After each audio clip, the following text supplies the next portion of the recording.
gave it to them in game one with a goal at the 16-second mark, and he was chosen player of the game. Helmut Balderas is the flashiest of the Soviets, but his flashes were infrequent on Thursday night. And the big reason was the checking of Bob Gainey, who added the winning goal to his usual superb defensive game. The NHL has no one to check this man. For Viktor Dombrovsky of the Soviet Union is today's referee, and many feel he is the biggest difference from Game 1 to Game 2. Good afternoon, everyone. I'm Dave Hodge, and I'm your host for the second game in this Challenge Cup series. Here are the conversation points this afternoon.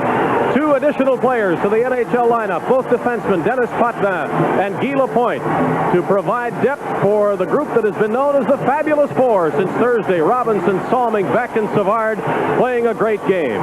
The NHL got the quick start. The goal by Lafleur at the 16-second mark, followed 6 minutes later by the power play goal by Mike Bossy. It was important for the NHL to get a boost, and the NHL has seemed able to do that over the years since 1972. The Soviets were sullen and very morose after their loss on Thursday night. They promised to be back, and the NHL feels they will be. If there was not a hockey game today, we could well hold a television convention. Again, 300 million people will watch worldwide. We're going to the Soviet Union, to the U.S. via CBS, to Europe, to Japan. It's indeed a television spectacular. CBS, Ron. We're okay. CBS. Stand by, French. All right, cameras 2 on the wide shot, please. Minutes are on the second. 6 okay? Fire 6, please. Hi. 45 Stand by international speed.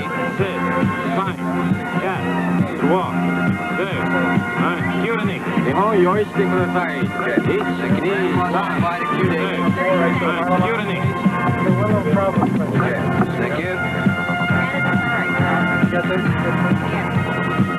Stand by CBS.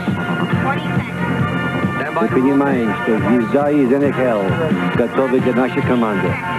Мы бы хотели, а вы не сразу знали, что мы готовы. Roll tape. Stand by, David.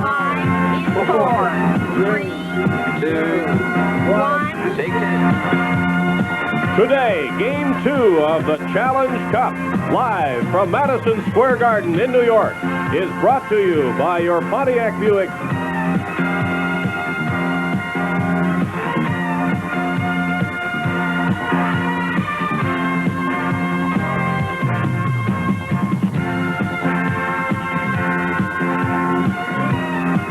Today, Game 2 of the Challenge Cup, live from Madison Square Garden in New York, is brought to you by your Pontiac Buick GMC truck dealers,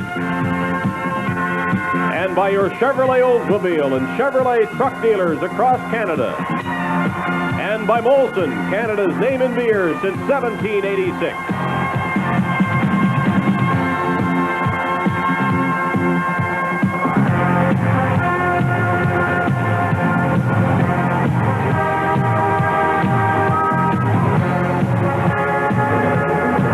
Again, a distinct pleasure for me to introduce visually our broadcast crew for today's second game. Calling the play-by-play for the entire contest will be Danny Gallivan. Danny will be joined in the broadcast booth by commentators who provide color and expertise of the very best, Dick Irvin and Bobby Orr. And with me in the intermission, stepping in now to provide highlights and to talk prior to this game, is Howie Meeker. There's another factor we haven't talked about. Right behind us, they are flooding the ice for a second time, and that is because a track meet was held here at the Garden last night. The ice was taken out and was put back in overnight. It is not in the best of shape. It is not what you'd call good ice at the best of times here. Now, is this a factor in the game, and if so, how might it affect the player? Well, certainly it has to be a factor. It's going to take away some of the speed of the players on both teams. It's going to make puck handling and passing in particular extremely hard to complete. I think you're going to have more bodily contact than you've had before. That should work to the Canadians' favor, but then you go to the refereeing. Is he going to let them get away with excessive bodily contact? You are talking about referee Victor Dombrowski, and he is on everybody's mind. The game that you saw on Thursday night, how much different do you think this one might be, forgetting the fact that there might be some difference in the officiating? Well, if Team NHL are going to win, and hey, we're going to, certainly we have to take the play to them as quickly as possible, put it in their end, and score on the Soviets' mistakes. The Soviets have to say, hey, we can't let Team NHL come out of their own end as easy as we have. We can't play the whole game in our end because obviously it's too great a load on our defensemen, and some of the pucks are going to get by Tretiak. I think you're going to see the Soviets become much more physical. I think you're going to see them shoot it in, and I also think you're going to see them make a concentrated effort to control the corners. If they don't, they're dead. Thank you, Howie Meeker. We'll be hearing more from Howie in the intermissions this afternoon. And right now, let's take you to Dick Irvin and Bobby Orr for their pregame comments. Well, Dave, when Bobby was playing, he used to like to get to the arena early and get ready. But, Bobby, I think you were even surprised today when you walked in here about 2.5 hours ago and saw Guy Lafleur. Well, at 20-12 today, Dick, a lot of the players are in the dressing room, so I think they're ready. But Guy Lafleur skates on. He's ready to go at 20-12. And I really think that if Guy Lafleur goes, then this team is going to win. And he's got to be the best hockey player in the world. And he was ready to play at 20-12. So I've got to say the team is ready. I mentioned you used to get ready early. Did you ever have your skates on that early? No, I used to go in the dressing room early, but I wouldn't have my skates or any part of my equipment on that early. Bobby, Howie mentioned about some of the things that might and might not happen. Let's talk about the attitude. Everybody was high, very high Thursday night. What about the Team NHL? I think they're just as high for this afternoon's game, Dick. They do not want to go into the game tomorrow, the final game of the series. If you run into a hot goaltender, a bounce of a puck, and you could end up losing it. They do not want to go into tomorrow's game, but that game being the deciding game. They want to win it today. All right, the 4 defensemen who Scotty used the other night played super hockey. He has added 2 more defensemen. The 2 Swedes, Nilsson and Hedberg, will not play. What about that move? Well, the 4 defensemen that played the other night played very, very well. How Scotty will use Lapointe and Potvin, I don't know. I would guess Potvin will see a lot of ice time on the power play. Lapointe hasn't skated that much the last 2 or 3 weeks, so I don't know how much Scotty will use him. But 2 pretty good hockey players to have in your lineup. What about Denny Potvin on a power play with a shoulder that may just be a little bit, giving him a little bit of a problem? How much could you use him, or what will Potvin decide himself? Well, in a game like this, such a big game, that shoulder's not going to be hurting Dennis. I watched him shooting and warm up, and he's shooting very, very well. But, he's excited. I don't think the shoulder will bother him too much today. The defensive play of Team NHL, you win it in the trenches. You mentioned that the other night, Bob, toward the end of the game. Bob Gainey put on a super game. I would assume, in your opinion, they're going to have to do exactly the same thing. They've got to play exactly the same, but they know what the Soviets can do. They know they can put the puck in the net, and if they do not play the way they played the other night, they could end up losing this game. But Gainey did a heck of a job on Balderas. He had him tied up all night. But we've got to be careful. We've got to take the body, but we can't get foolish and start running at them and getting penalties. We're not going to run them out of the building. We can physically take them out of the play, but there's no way we're going to run them out of the building. We must take their bodies. And Gainey, if he can do another job like he did the other night on Balderas, it'll be a big help. You mentioned, Howie and Dave mentioned about the ice. You had a good idea. We were here earlier today. They were just putting the ice down, flooding it again, but you said they should have done something they didn't do.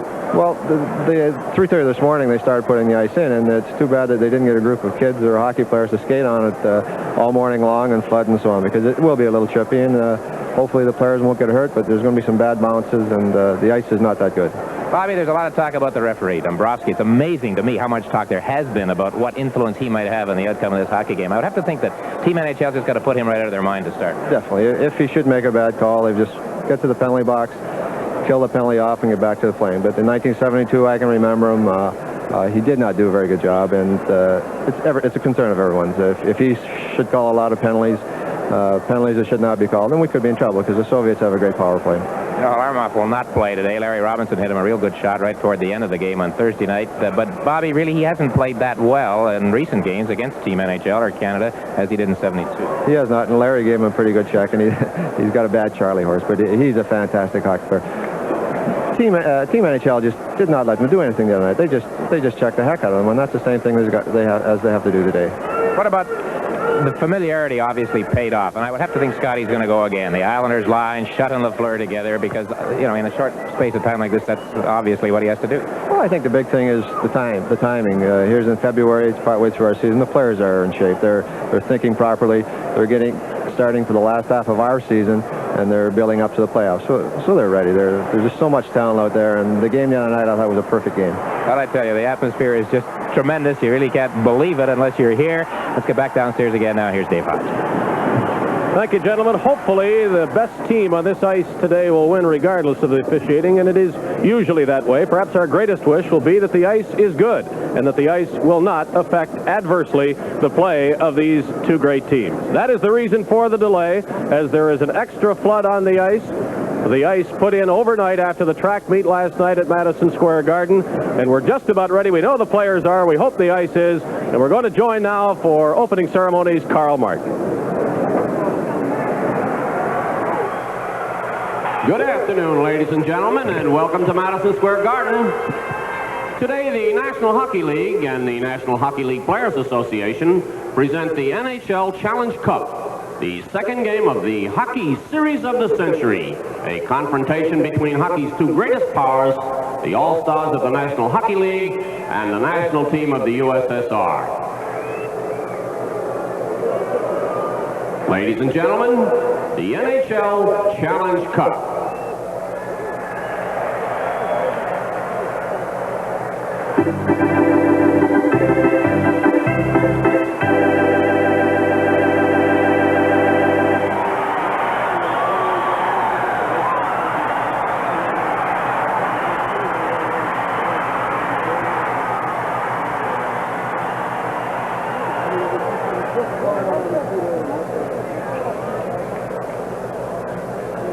Now let us welcome these two great competing teams, the national team of the USSR and the NHL All-Stars.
Soviets, wearing number 21, Viktor Tumenev.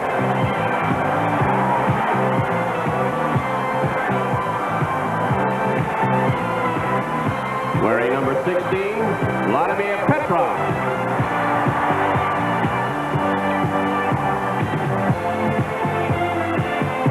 And the captain for the USSR, wearing number 13, Boris Mikhailov.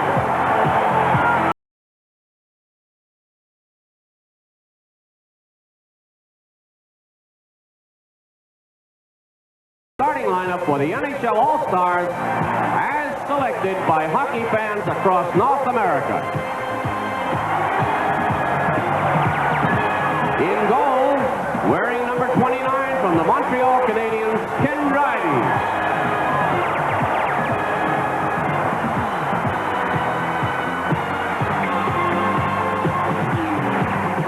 The defenseman, wearing number 19 from the Montreal Canadiens, Larry Robinson.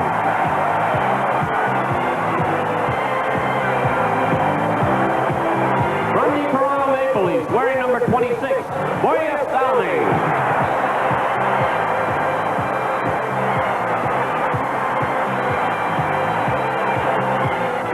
Playing at left wing, representing the Montreal Canadiens, number 22, Steve Shutt.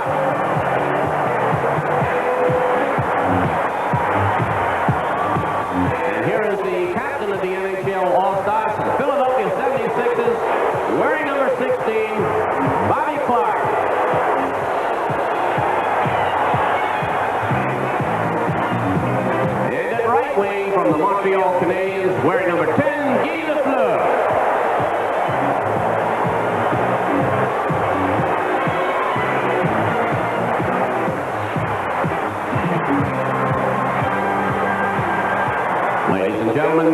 present three outstanding personalities who will sing the national anthems for us today.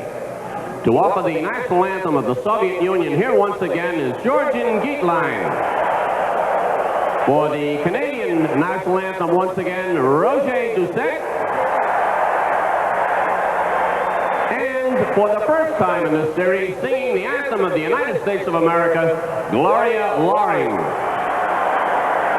And now we ask you to rise for the singing of the national anthems. Ladies and gentlemen, Georgian Gietlein, Roger Doucet, and Gloria Loring.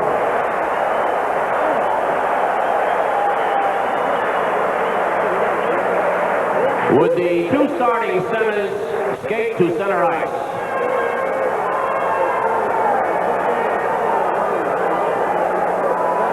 Now, ladies and gentlemen, for the ceremonial face-off, here is a man who set more than 20 different club records, including most goals, most assists, and most points, while playing more than 1,000 games for the New York Rangers.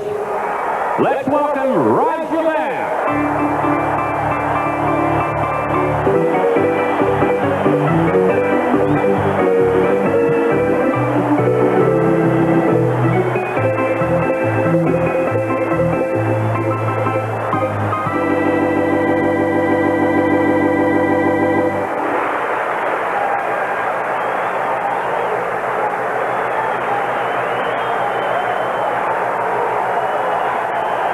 And now, in the tradition of international hockey, the players will exchange greetings on this historic occasion.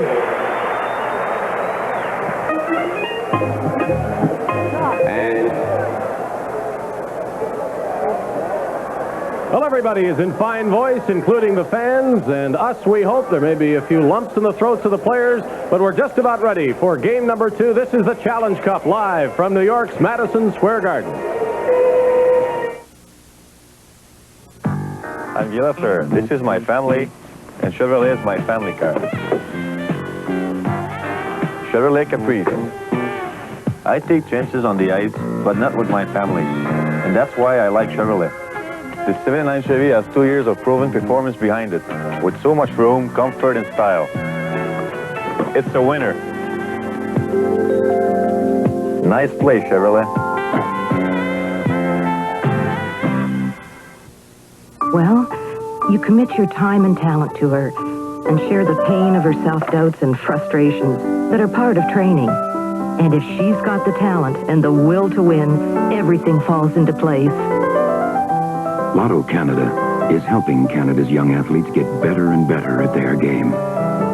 Lotto Canada, a Canadian institution dedicated to the development of fitness and amateur sport in Canada. What's it take to brew a great light beer? You gotta have heart, mother heart. If you're gonna brew a beer with great taste, there's only one place to start. Mother Light has got heart, miles and miles of heart. Mother Light has got heart.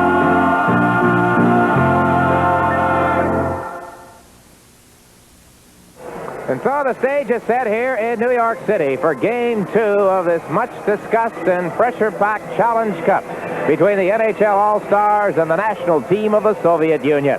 A new referee and 2 new linesmen working the game this afternoon. Let's meet the officials now. Mate Pavlich, Sudya na linija. Matt Pavlich, linesman for today's game. Viktor Dombrovskis, главный судья. My name is Ron Finn. I'm one of the linesmen for today's game. There we have Tretiak, Vladislav Tretiak, in the nets again. 24 shots the other night. 4 of them went in. And as Howie pointed out in our Thursday telecast, he had a bit of a shaky start. But Tretiak is in goal for the Soviet Union. And at the other end is Ken Dryden, who removed a lot of doubts in some people's minds as to his performance against Soviet opposition. The other night he was fine, made some key stops, especially in the second period. Dryden gets the call again this afternoon from Coach Scotty Bowman. So we are just about set Danny, the referee is calling the players to center ice, so take over. Danny Gallivan. Okay, Dick. And good afternoon, everybody, from a sunny but frigid New York City. The second game is underway, and it's ripped in on that right side by Vasiliev. Solving in the corner. Mikhailov trying to get it. They bump along the boards. Tumanev, 21, is a new player for the Soviets, taking over from Harlamov. They keep it in. Tumanev is then bumped by Robinson. The All-Stars trying to get it out, and they roll it into the center ice area. Starikov to Vasiliev to Starikov on the left side. He's having difficulty against Clark to Lafleur. Lafleur trying to control it. It's along the board. In behind the net. Shove is knocked to the ice by Starikov. Back to the bench to Solving. The rebound, and Clark missed it. There's Lafleur into the corner. Tumanev in behind the net for the Soviets. He gives it off to Vasiliev, who pumps that pass off Mikhailov. Here's Lafleur working in on the left side. And he was bodied by Mikhailov. Good action to start the second game. Well, there's Scotty Bowman, who, as we mentioned during our talk a minute ago, has made some changes. He has two defensemen, Denny Potvin and Guy Lapointe, in the lineup. The two Swedish players with the New York Rangers, Ulf Nilsson and Anders Hedberg, are out of the lineup. Now we have some kind of a delay on the ice. The players from both teams, Bobby, I don't know what's happening here. Players from both teams have gone to the bench. Is there, did the ice, did the glass, break somewhere? I don't know what. This is a strange one. The officials are the only ones who are out there. They aren't checking the ice, Dick. It looks like the Soviets are refusing to come on the ice for some reason. Well, this is a very strange turn right here. The whistle went. The players from both teams went to their respective benches, and now here they come. Well, it could be long range. It's tough to figure out. Dick, what I think it is, the Soviet coach is trying to match lines. So he was waiting for Scotty to make the first move. I think, is there a home game situation here? Is this a Soviet home game? I think this is the Soviet home game. Right. Home game. Yes. So they get the last change. All right. Well, we'll get that sorted out. Little international juggling of lines as we look at Tikhonov, the coach of the Soviet Union. Now here we get Aggie Kuklowitz, who might be involved a bit here today with Dombrowski, acting as the interpreter as we sort this one out. Just to recap the lineup changes for the Soviets, Valery Harlamov is injured. We'll take a listen here.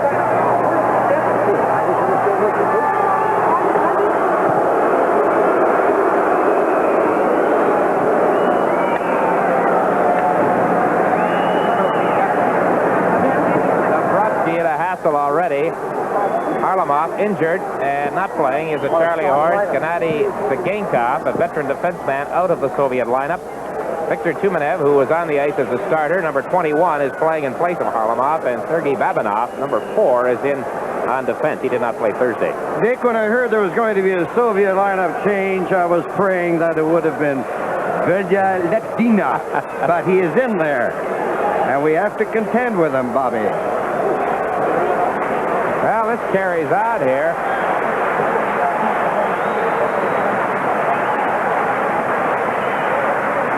If it is a Soviet home game, then they have the right to change after the NHL team changes. Dick, I'm not sure it was even discussed whose home game it was, today or Thursday night. And I think the Soviets are saying, well, it was NHL Stars home game. Thursday, it's ours tonight. Well, that's the story. We've now been advised from those a lot closer to the scene than we are that indeed the Soviets are claiming this is their home game. They get the final change. So that's why, Bobby, you read it properly, and he hung on and waited for the line change to take place. There's Jerry Cheevers, who is in uniform today as the backup goaltender to Dryden. Tony Esposito served as the backup on Thursday. Now we have the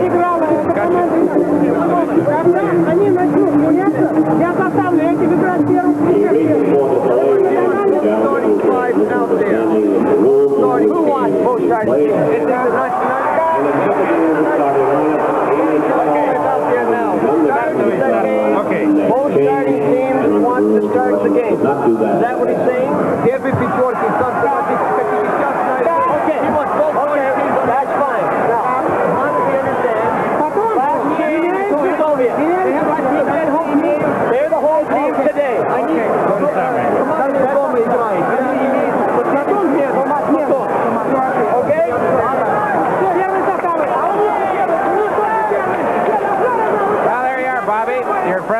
Eagleson, very much involved. You heard him say, okay. Maybe his word's the last one. I think it's the Soviet home game today, and tomorrow it will be our home game. I think that's what they decided on. Oh, dear. Almost shades of Philadelphia.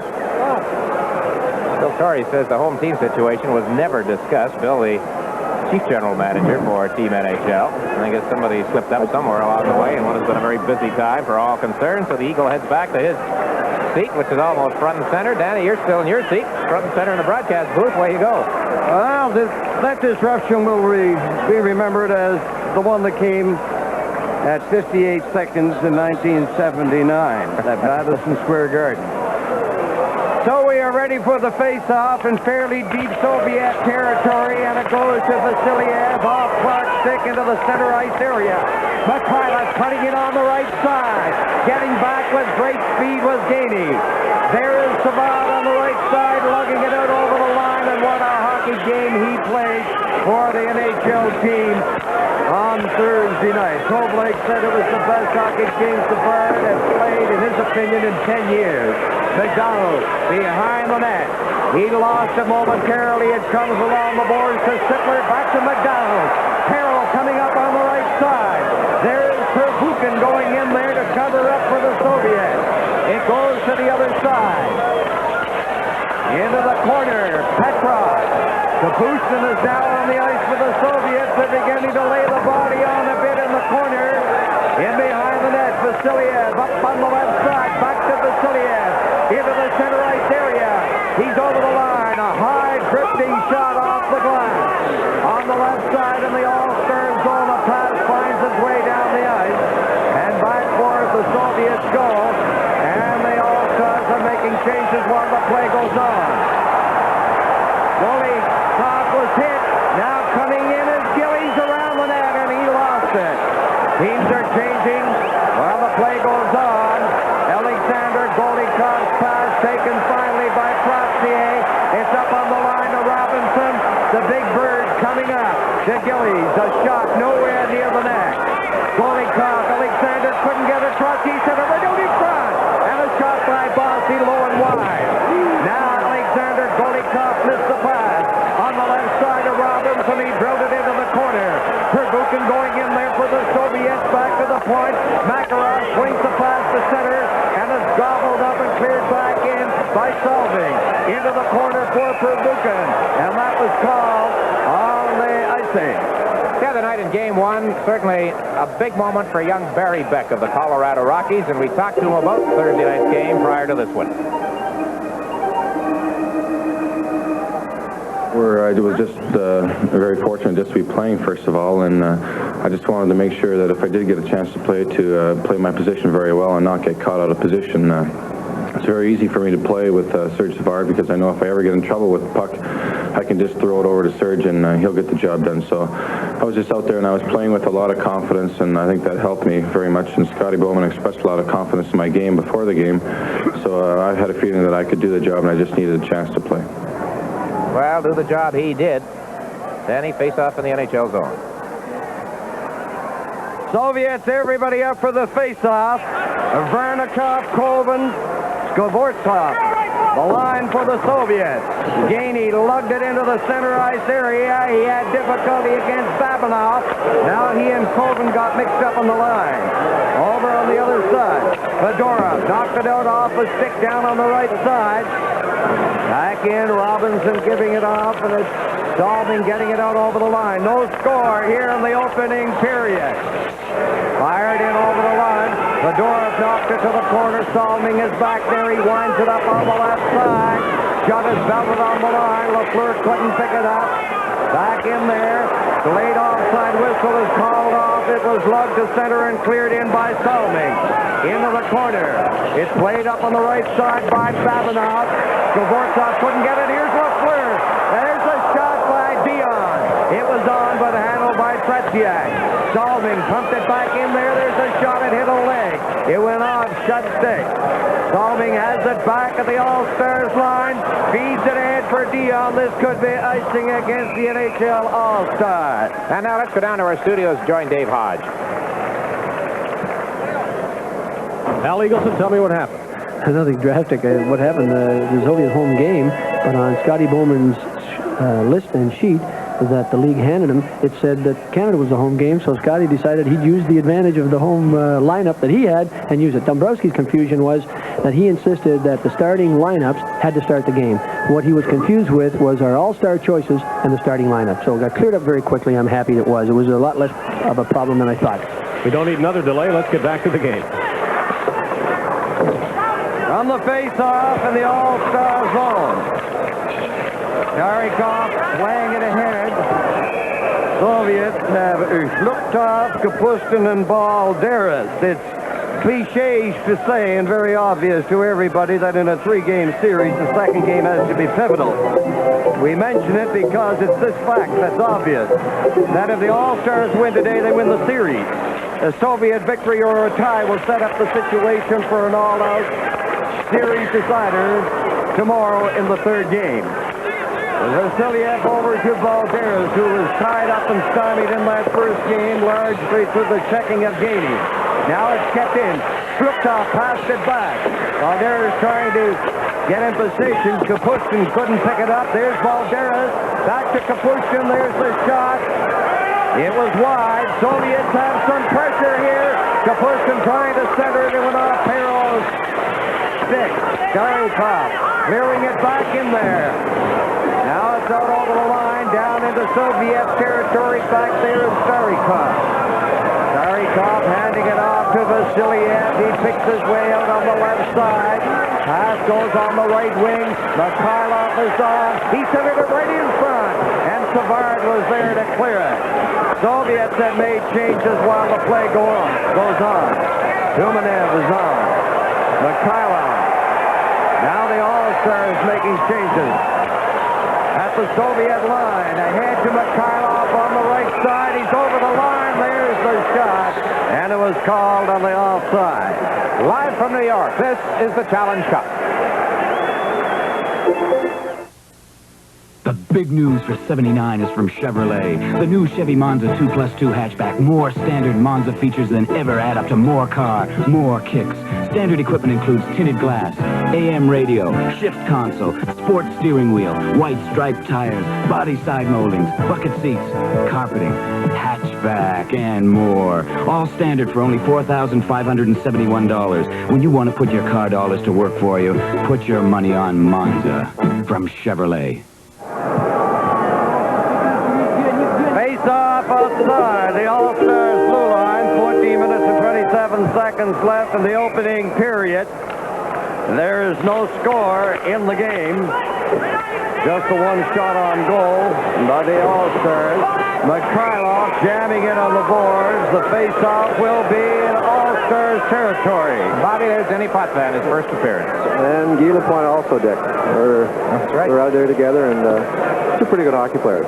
Scotty's obviously going to go with the sixth defenseman. I know he likes to do that with the Canadians as often as he can when he has six who are healthy, and especially when you are playing back-to-back games. That's right. It's easier on the players, and I've seen Scotty do that many, many times.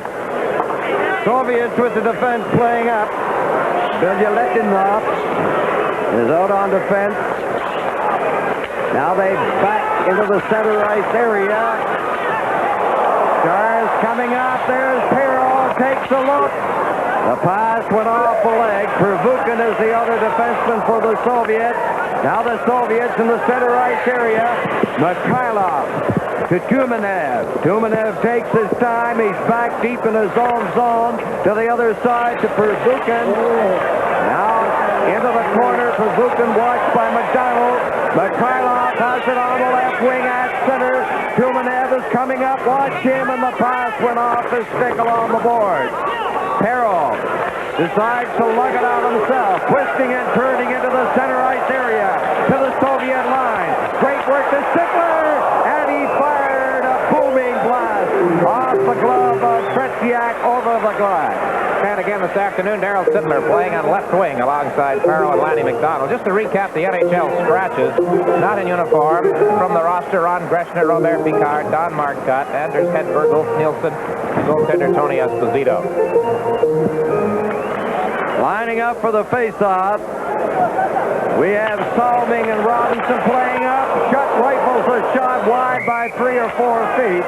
And, of course, the ruling in this series is that at the slightest provocation, the goalie can hold the puck and there's no penalty.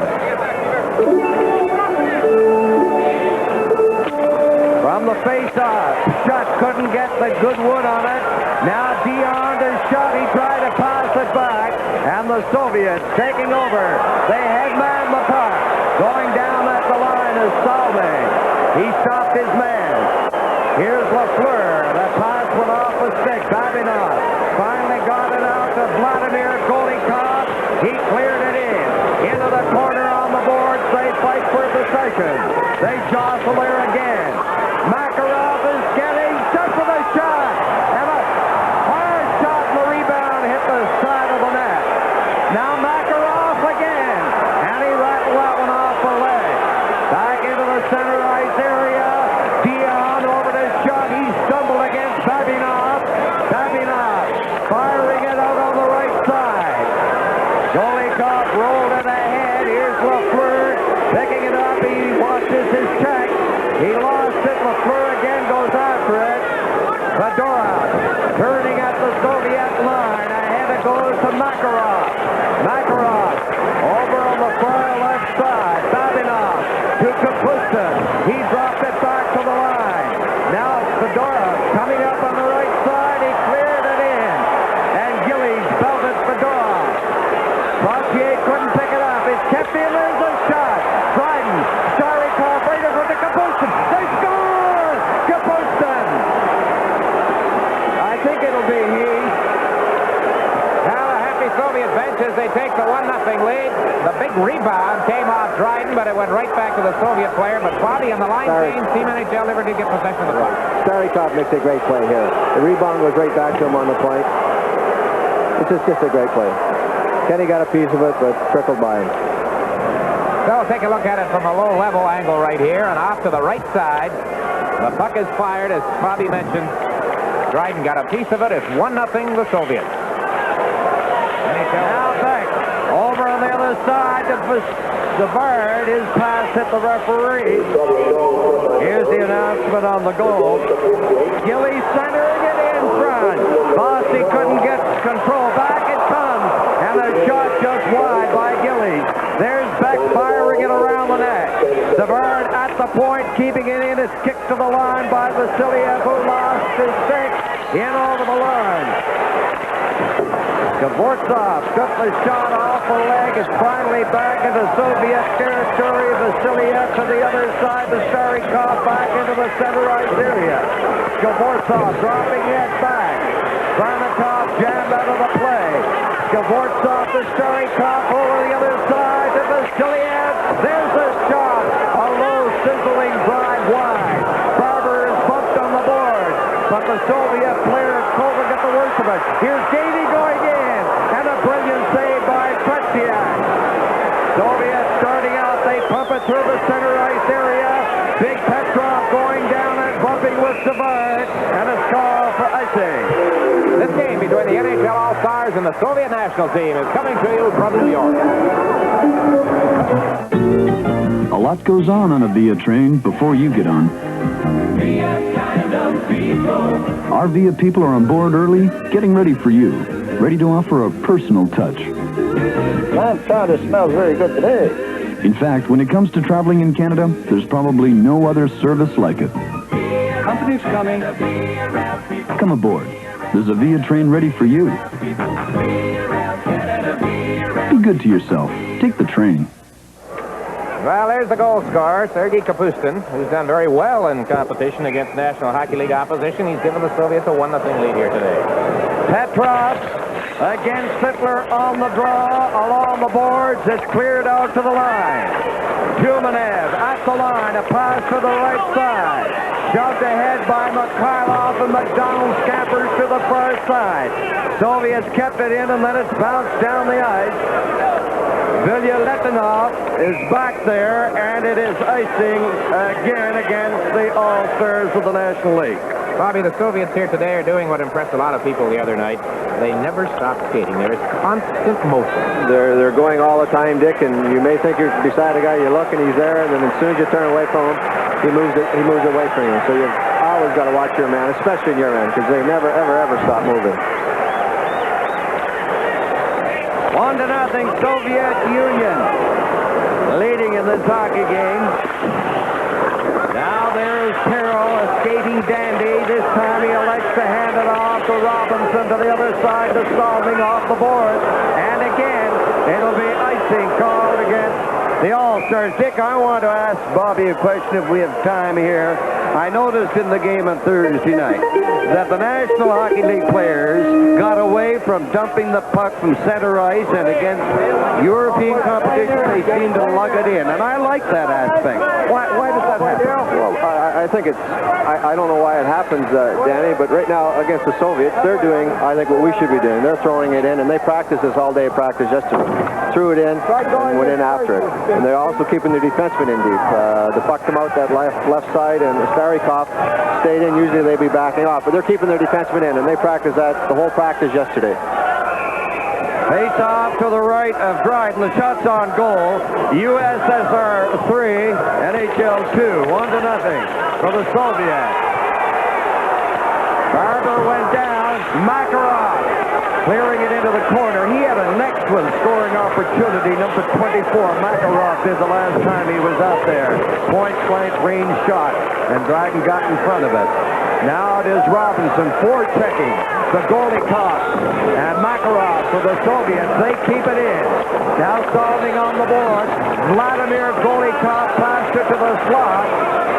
Gainey got rid of it, and the Soviets certainly dominating at this particular stage in the hockey game. Now Barber into the center ice area. He cleared it in, and Scotty Bowman making changes. Now the puck in the Soviet zone. In there goes shot. He centered it, and it's gobbled up by Vladimir Golikov. Ahead to Alexander, his brother, on the right wing at center against the Fleur. Dryden clearing it up on the board. Shot coming out with Dion and LaFleur. Now Dion picks up a loose puck going in on the right side, and he lost it. Makarov coming out. LaFleur in over the line, but stranded there was Dion. You are watching the Series of the Century live from Madison Square Garden. What's it take to brew a great light beer? You gotta have heart, mother heart. If you're gonna brew a beer with great taste, there's only one place to start. Mother Light has got heart, miles and miles of heart. Mother Light has got heart. Had one yet? Along with Galvin and Bobby Orr in the broadcast booth here at Madison Square Garden. Team NHL with only 2 shots on goal in the first 11 minutes and 15 seconds of the game. Soviets at 3. It is Shluptov at center with Kapustin and Balderas for the Soviets. LaFleur, Schutt, and Dion for the All-Stars. Here's LaFleur at the line. Dion was belted by Kapustin after clearing it in. Now from the point, Guy Lapointe. Dion centered it right out in front. And Vasiliev very effectively covered up on it against Schutt. Now Balderas handing it off to Kapustin, back to Balderas. He swings the back pass to Kapustin. He tried to center it from the corner against Potvin. They jostle vigorously. Back it goes. Starikov a shot, and he's wide with it. Vasiliev is the other defenseman playing up. The Soviets got it to the side. Potvin to the other side. Now into the corner. They try to get it back. It comes to the far side. Vasiliev backhands it in there along the board. Down on the ice. Potvin along with Balderas. And this is the 5th time that the NHL All-Stars have been called for icing. What do you read in that? They are forechecking the heck out of us right now, Danny. They're doing a great job forechecking, and like I said earlier, their entire practice yesterday was spent on forechecking, shooting the puck in, going in after it, keeping their defensemen up, and that's exactly what they're doing so far in the game. off to the left of Dryden. 1-0 for the Soviets. It goes to the far side. Trottier got away from the check. He didn't get away from it. There's a penalty coming up for cross-checking, and that will go against Colvin. This is live coverage of game number 2 for the Challenge Cup. Oldsmobile Cutlass for 1979. It's different cars for different people. Like Cutlass Supreme Room, the nicest of luxury touches. Or Cutlass Salon, lots of front and rear headroom thanks to the distinctive roofline. And Cutlass Cruiser, a sedan ride in a hard-working wagon. Cutlass, solid Olds engineering and that great Cutlass feeling. All available in 79 with a V8 diesel engine. Have one built for you. Vladimir Kovin, number 9, Soviet Union, and he is off for cross-checking, and there you see the reason why. On the power play, Team NHL with 4 Islanders, the Trottier line, Dennis Potvin plus Guy Lafleur on the right point. Face off just inside the Soviet line. Dennis Potvin flips it in there. Pervukin sends it down the ice. Let's pick up the Soviet players. The Golikovs are up front. Bilyaletnov is on defense with Pervukin. They're doing the forward checking. That has been their pattern of performance very successfully so far in this hockey game. The Soviets have it. Now the Stars are coming out, led by Potvin. To the right side it goes. Here's Bossy feeding it back in there. There's puck in front. And it's cleared to the line. Not out. Bossy has it knocked off the stick, but it was gloved ahead. You know, we were told, Bobby, that the Soviets don't have specialists. If it's your turn, you kill a penalty, you play in the power play. I don't know, we can cancel that memo, I think, because these Golikov brothers killed the penalties all night Thursday. They're out there again. 2 fine hockey players. To me, they were the better players for the Soviet Union Thursday night. Up to this point, Danny Dick, they're just skating the heck out of it. Oh, yeah, no doubt. A minute and a dozen seconds left in the penalty. Now Fleur was checked. Alexander Golikov flipping it. Potvin from behind the net trying to get this Stars power play into effective operation. Old Gillies was hit just outside the line. Now it's center right in front. There's just they score! Bossy! What a play Trottier makes it. Oh, yeah, down the left side. Brian Trottier. That is 1-1. Mike Bossy, 2 games, 2 goals. Isn't he a sniper? But you're right, Bobby. The big move is Trottier on the left board. And watch how strong Trottier is on the boards here. Watch this. Just right. They couldn't hold him. Makes a great play to Bossy, and Bossy can put the puck in the net. Trottier gets a piece of it. 1-1. All right, we'll take a look here. As did Ken Dryden on the Soviet goal. Tretiak does get a chance. A piece of it, as Bobby mentioned, but it's off the skate, through his leg. And the power play pays off. Mike Bossy. Clark Gillies made a great play right at center ice to get the puck ahead to Trottier. It was a fine goal, just a great goal. Islanders goal all the way up the ice. So it's 1-1.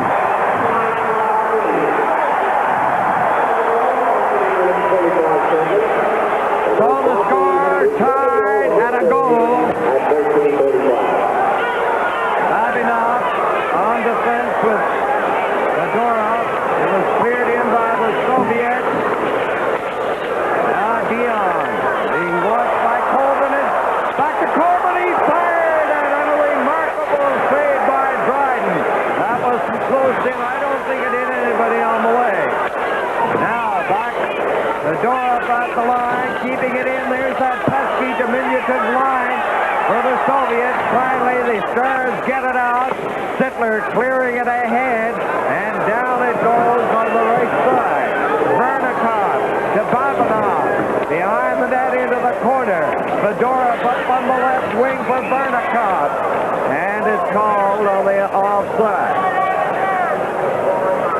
So the scoring play again for Team NHL. There's the youngster who got it, Mike Bossy. Trottier and Gillies assisting at 13:35. Bobby, a tremendous scorer. Varnikov made a heck of a play to Colvin, and Kenny Dryden. It didn't hit anybody. Kenny made the big save. Here it comes now. But Varnikov here makes a great move, great play to Colvin, and Kenny made a super save. Vasiliev Played back in by Mikhailov to Vasiliev. He gets it ahead to the line. Shumanev over on the left side. Intercepted by Perro. White shot coming in. There it is, the shot. And that goes into Tretiak, but I think it went off a Soviet player. A dangerous play. Now into the corner. They draw for possession. Well, you just saw Kenny Dryden make a big stop. We asked him before the game, do you change your style against Soviet opposition? No, not really. I think that I don't really know the Soviet team well enough to know whether I should change or not. So while noticing perhaps a few things that they do extremely well and trying to recognize those, essentially I try to play the same way as I would in a regular season game. Ken Dryden now has a 4-game unbeaten streak against Soviet opposition. Despite the fact we have a total of 8 shots in just over 5 minutes left in the period, there's been a fair amount of action in this period. There's the third to the other side, bumping with Shumanev. The Stars keeping it in. Vasiliev around the net, lugging it to the right side. One hand on the stick, and he was checked by Perro. And the Stars send it back in there. Starikov, let's see a penalty for hooking, I think, coming up. Dombrowski is coming over to assess the penalty. The Challenge Cup is coming to you live from New York. What's it take to brew a great light beer?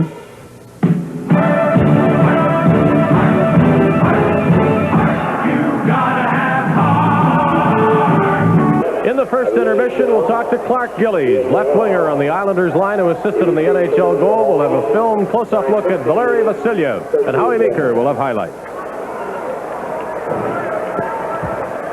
So the penalty call is made against Gilbert Perro of Team NHL. He's off for holding at 15-13. NHL goal coming while they had a power play. First chance now for the Soviet Union. And on the power play, Valderas, Shluptov, Fedorov, Vasiliev, and Kapustin. Clark and Gainey up front. Gainey is checking Fedorov. Score tied at a goal. Now the Soviets on the power play in a wave of 5 into the center ice area over the line. Valderas took the pass along the boards. Now it's loose. Here's Gainey breaking out on the left side. He's checked by Fedorov. Gainey carries on partially, stays with it. And a tremendous effort by Bob Gainey. Bobby, you know, the Soviets are strong. Scotty Bowman talked about it after the first game, but John Ziegler looking out. I think shaking his head, thought there might have been a penalty call there, but Gainey showed tremendous strength down that side. Well, Fedorov is one of their stronger players, too, and he couldn't keep a hold of Bobby. So Bobby's very, very strong. Face off outside the Soviets line. A high-rising shot by Salming. Fedorov hands it to Vasiliev ahead on the right side to Balderas. Flipped off back to Balderas and over the line. And it was called on the offside. This is a very, very important penalty for us to kill off, Dick. The NHL Stars have not played really that great. I think the Soviets have dominated this first period to this point. We're tied 1-1. If we can kill this off and win with a 1-1 tie, it'll be good going into that second period. We should be all right. Bobby, shots directed at the goal proves you out on that one. The Soviets have had 12. The NHL 7 shots at goal, even now, 4 apiece. On that Pavlich introduced himself in both languages. Good game. Now Savard, Bailey cleared out, looked off to the corner. He's jammed into the boards by Savard. Vasiliev against Gainey, and it's out over the line. And the time remaining in the penalty now, exactly a minute with 3:42 left in the opening period. The score tied at a goal. Here's Balderas, the great skater, into the slot, getting set. He fired it. The rebound, and it's cleared to the line, not out. Vasiliev fired a screen shot.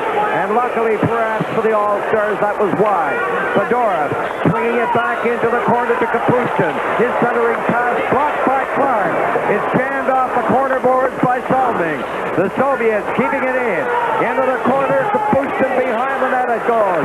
It's a centering pass, and Savard against Skruptov covers up.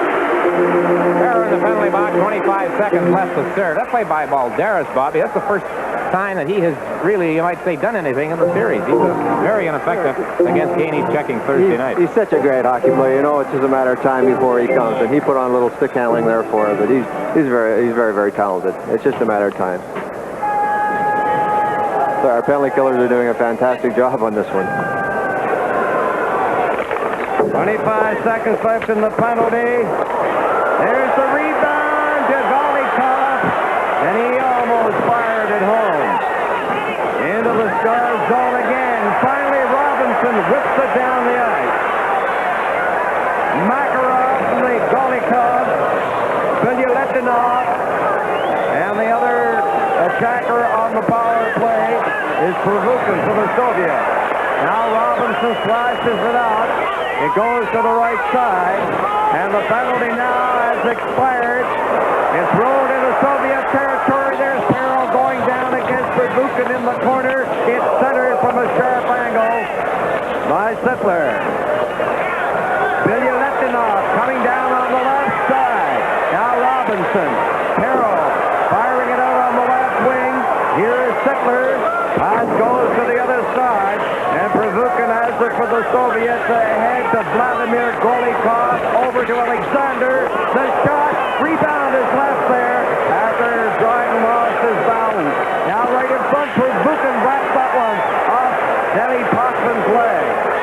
And again, great pressure by the Soviets with 1 minute and 55 seconds left in the opening period. And they have been, I would think, the better hockey club in this first period, although the score is tied at a goal. Now they fight for possession in Soviet territory. Gillies fires. They score!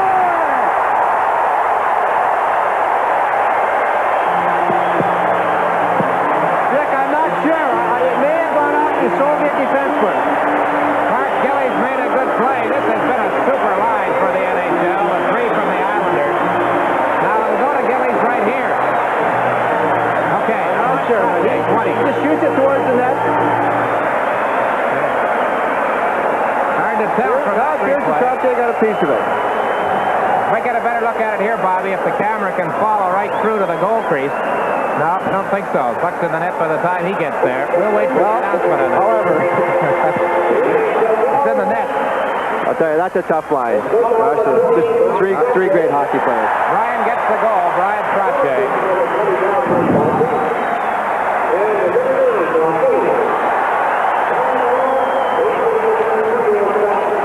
So the Stars 2, the Soviets 1. Soviets coming back. It's centered. Colvin was rammed in on the board by Beck, and they jam in the corner, and I would think that the Stars are rather fortunate to be leading. Okay, let's take a look here, Bob. We might see the goal was awarded to Trottier. Follow the bouncing puck, kind of hard at this distance, but we'll see. Look at Trottier in front of that. They can't hold on there. Right. He's just so strong. He really surprises, Trottier surprises me with his strength. I didn't think he was so big or so strong, and he's so strong, and he's got a great upper body. Soviets, everybody up. Skvortsov took a shot, hit a leg, and Savard jumped to pass up on the left side. Gainey going after Babinov. To the other side on the boards, they jam in there. They might get a whistle here. Let's see. Yes, they do. A little bit of play along the board. Fedorov and Bill Barber are told by people a little closer to the scene than we are that the puck, the last object it seemed to hit prior to going into the net was Tretiak's stick. Soviets have outshot the NHL 8-5 at this point. And Danny, I agree. We are fortunate to be ahead 2-1 right now. The Soviets have played very, very well this first period. You notice in the first game, again, I'm going to put you on the spot and recall, I thought Tretiak did not help his team as much as he had in the past. He stayed in the goal too much. He didn't get out. Is that right? Get back to it in a minute? Okay. On the face-off, it goes to the left side. Karlov kicks and then shoots. And there it is now. Less than a minute to go in the opening period. The NHL All-Stars 2, USSR 1, back into Soviet territory. Kumanev around the net, played it into the corner. There's a pass, but Karlov couldn't knock that down. It was high. Came from Starikov. Robinson against Kumanev. Robinson swings it. The Mikhailov keeps it in. Robinson gets another chance. Now Sittler's pass is blocked. Puck in the center ice area. Petrov fades over to the left side and is forced back in by the forechecking of Sittler. Vasiliev ahead to Mikhailov. He almost broke through there. That's one of their great plays. They love to pull it off. Head-manning that puck through the middle. In the first game, the NHL players cut off that area in the middle.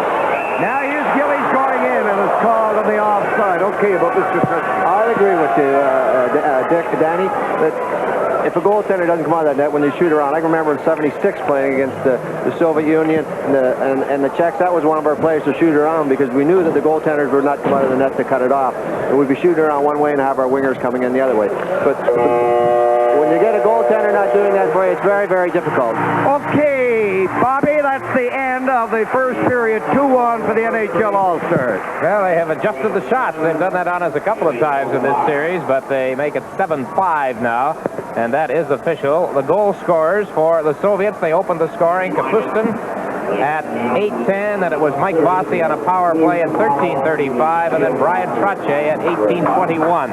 And the line of Bossy, Trottier, and Gillies totally in on both goals. So quite an afternoon so far for the New York Islanders recently. Score at the end of the first period. The NHL All-Stars 2, the Soviet national team 1. This is Game 2 for the Challenge Cup. What's it take to brew a great light beer?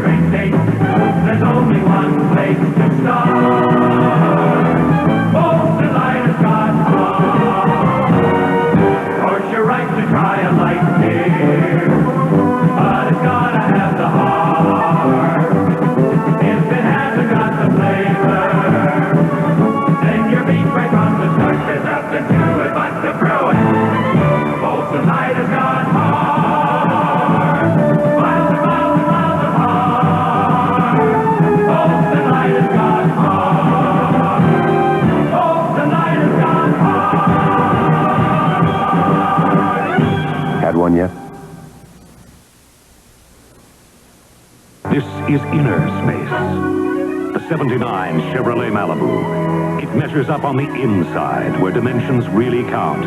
It gives you easy-to-remove dashboard modules. High-pressure compact spare for inner trunk space. V6 engine saves space, saves weight. 79 Chevrolet Malibu. A new star in the age of inner space.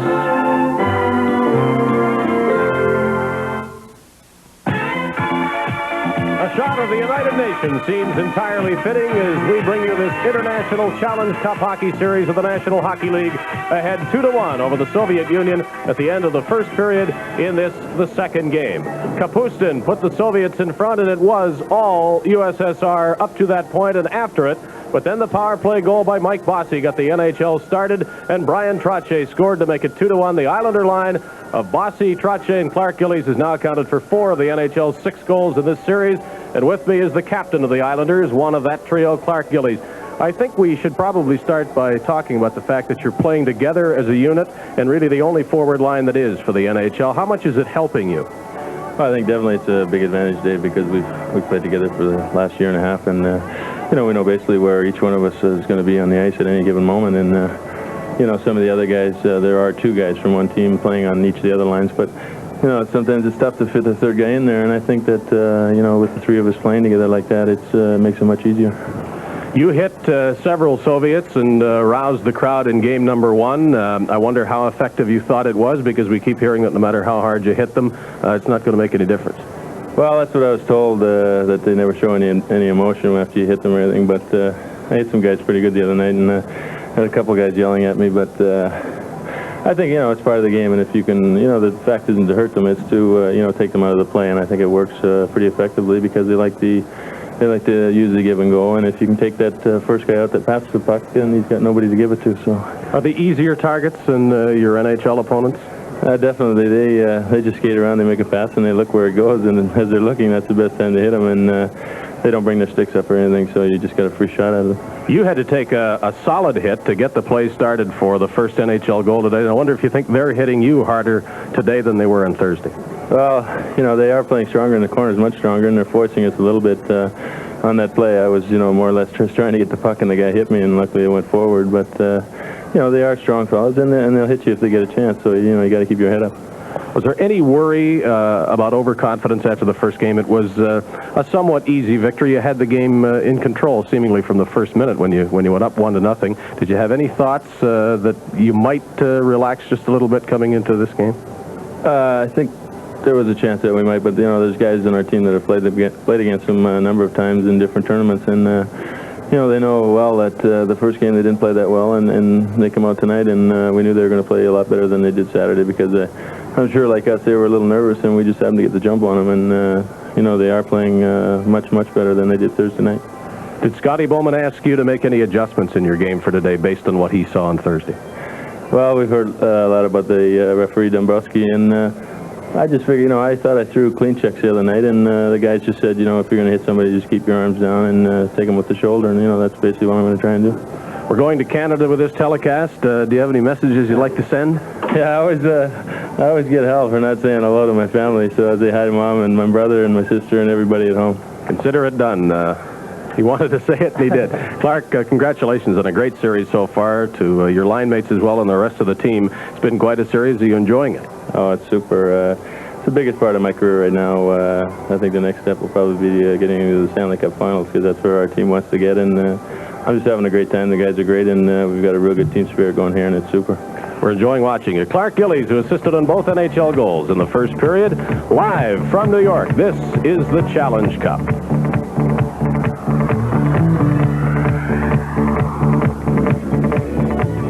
Things go better when you and Coke. Things like watching your team. Whoa, look at it again.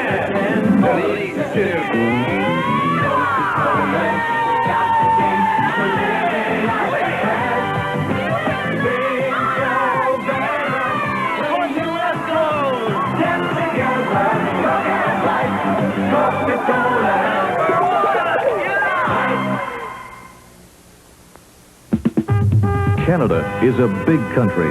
From the St. Lawrence to the Pacific, there's mile after mile of always changing, always beautiful scenery. To span these vast distances, Reimer Express offers Canadian industry fast, reliable service on a daily scheduled basis. A small shipment or a full load, Reimer Express has the necessary experience, equipment, and personnel to provide the service you want. Reimer Express, we've got what it takes to take what you've got. More than a 1 in 3 chance you will win something.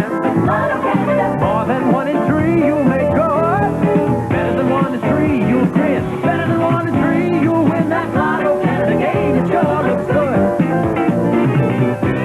$1 million prize, thousands of other cash prizes, bonus tickets, and instant checks. Now your Lotto Canada pouch has better than a 1 in 3 chance to win something. That Lotto Canada game, it sure looks good.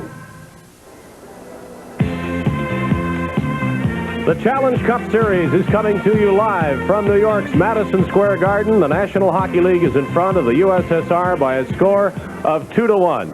There are many great stars in the National Hockey League lineup. We talked to one of them, Clark Gillies, but we like to identify a little more closely with some of the great players from the Soviet Union who have made the trip and are playing in this series. And one of the best-known defensemen over the years, considered one of the strongest men in hockey, is Valery Vasilyev. Valery Vasilyev is acknowledged as a major pillar of the Soviet defense. He began to play at age 10 in his hometown of Gorky, where he lived right next to the Dynamo Stadium. Vasilyev worked his way up through the boys team, then the juniors, and finally to the Gorky Torpedo team in the Soviet Major League. In 1967, Vasilyev was invited to join the Dynamo team in Moscow, where he still plays today. Since 1970, Vasilyev has been a member of the Soviet national team. And so besides lots of medals, he has lots of photo memories of his trips to other hockey countries. And there he is with Canada's Soviet hockey interpreter, Aggie Kuklowitz. Valery and his wife Tatiana live in an apartment in Moscow. They've been married 7 years and have a 5-year-old daughter, Lena, who was away at her grandparents when our cameras visited. Vasilyev is in his 3rd year at the Krupskaya Teachers Training Institute in Moscow.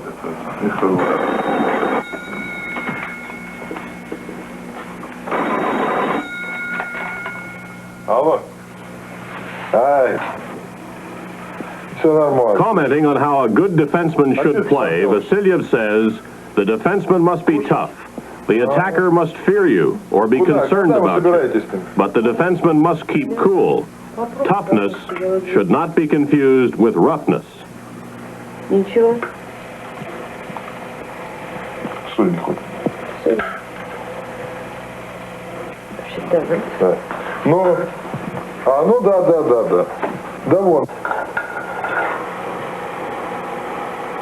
And girls, how do you like that fancy samovar?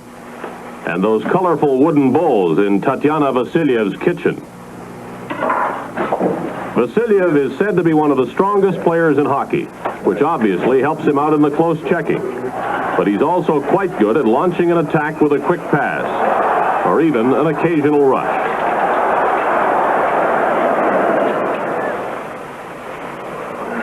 Like most North American hockey players, Vasilyev likes to relax with music. At age 29, he's a veteran of the Soviet defense, and eventually will probably be remembered as one of the all-time great blue liners in Soviet hockey history. Toughness must not be confused with roughness. Valery Vasilyev, we're watching a lot of him in this series. And next, we'll watch Howie Meeker with highlights from the first period of play as we continue from Madison Square Garden. This is the series of the century, the Soviets and the NHL Stars from New York. Come on, come on, come on. Bonjour, I'd like to take you on a tour of Monte Carlo. Come to Monte Carlo. Isn't this where you belong?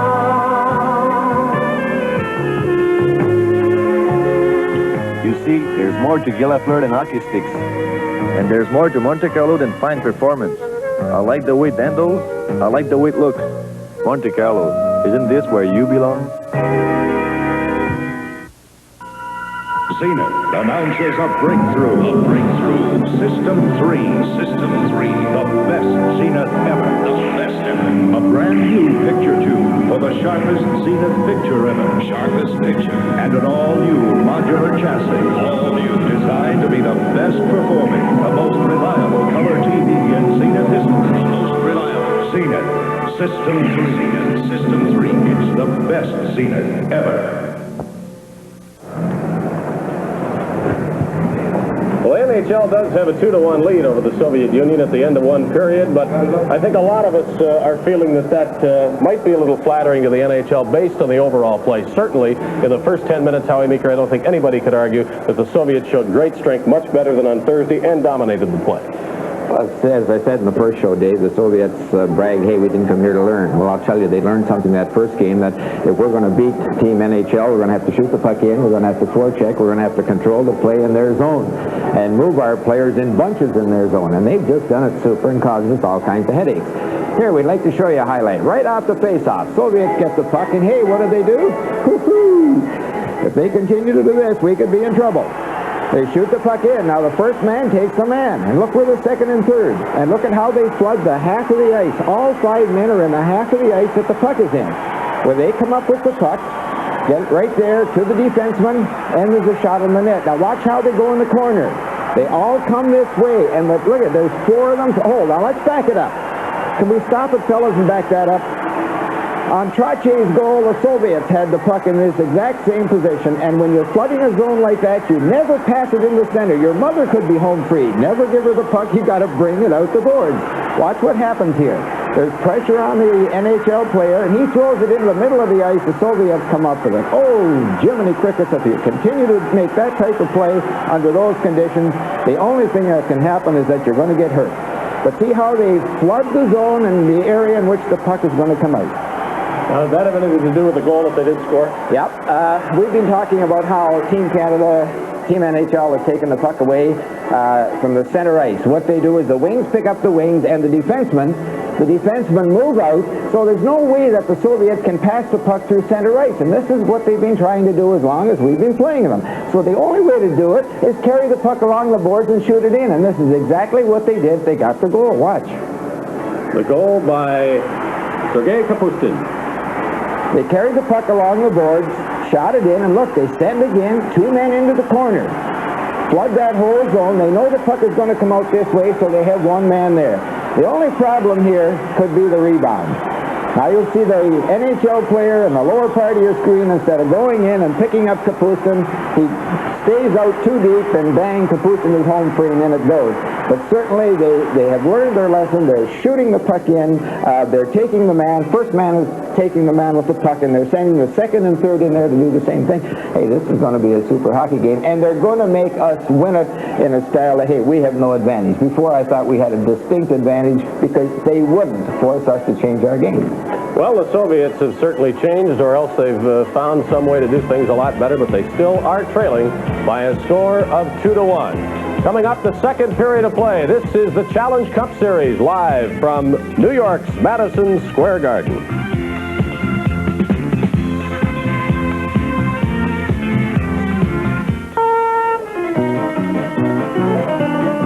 I have an appointment. Oh, what you have is a nice car, mister. Tell me, you pay extra for everything? No, sir. 79 Chevette comes very well equipped. Ah, lots of little car for the money, huh? Look here, girl. AM radio. And a reclining seat too, Papa. A console, a fancy new griddle, and an improved engine. Hey, Papa, it's a radio weight loss. Ah, an hatchback too, boy. You get all this for one low price, mister? Yes, sir. And a whole lot more. Okay. First we buy Chevette, then we have celebration!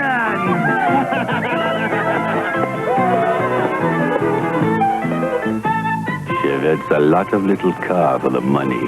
Get one for the gypsy in your soul. The Challenge Cup, the series of the century, featuring the stars of the Soviet Union meeting Team NHL, continues tomorrow night here at Madison Square Garden in New York, 8 p.m. Eastern Time. Be sure to join us. 2-1 for Team NHL after 1 period here in Game 2. A fortunate lead, Bobby, and I'd like to talk about Tretiak, because I think he's the difference. He has not played well. Well, when you look and see 5 shots and you allow 2 goals, you say right off the bat, you know, he's not playing well. He got a piece of both goals. I've seen him play better. I really can't fault him on the 2 goals in the first period. He got a piece of both of them. Trottier goal was a shot across, and it was a lucky goal, or whatever you want to say. But he hasn't played as well as he played, say, in 72. But I couldn't fault him for the 2 goals in the first period. You know, Chico Resch is up here, and he just mentioned that the team NHL was not as high, as he put it, as at the beginning of the game Thursday. And he said possibly understandable.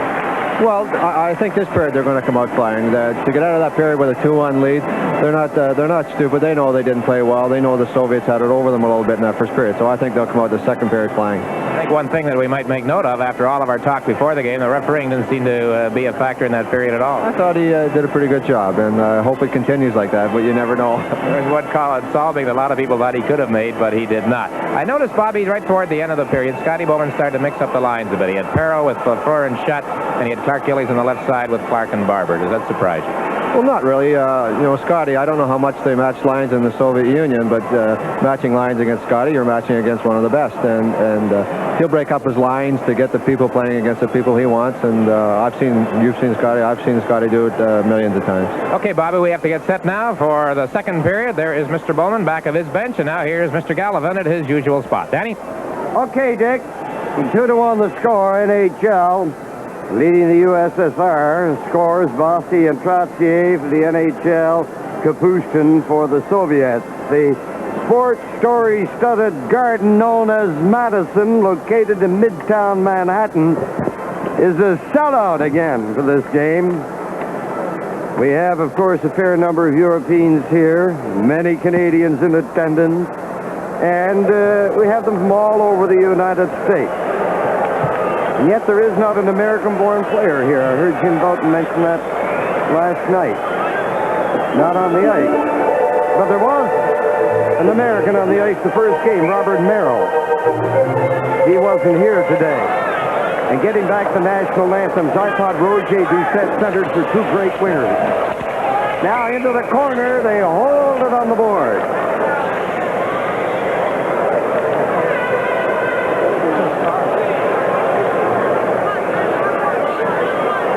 They received treatment. He's out there today. From the face-off, in the Stars zone, there's a pass from the right side by McDonald, intended for Perro down the ice, and that is the sixth icing of the game against the NHL Stars. But that's an icing that really was a pass that went astray, not something to relieve the pressure. I think Scotty's plan now, Dick, is to, when the puck is in the far corner, get the winger quickly on the opposite boards and fire it around like that, and they're going to come out of there pretty easily if they do that. Soviets with Petrov, Tumanev, and Mikhailov. From the face-off, the Stars starting out quickly with the flashy Perro on the left side. He's over the line. Perro puts on the brakes. He takes it up, winds up for the shot. He scores!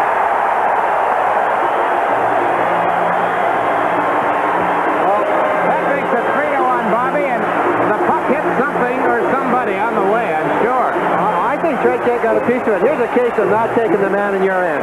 You can't let Gilbert Perrault float around in your ends. Everybody goes away from him, he blasts it. I think it goes right in. Tretiak gets a piece of it. Between the legs. All right, we'll get a look at it here from the corner camera, and you'll see two skaters go away from him. There's one. Right. About one skater.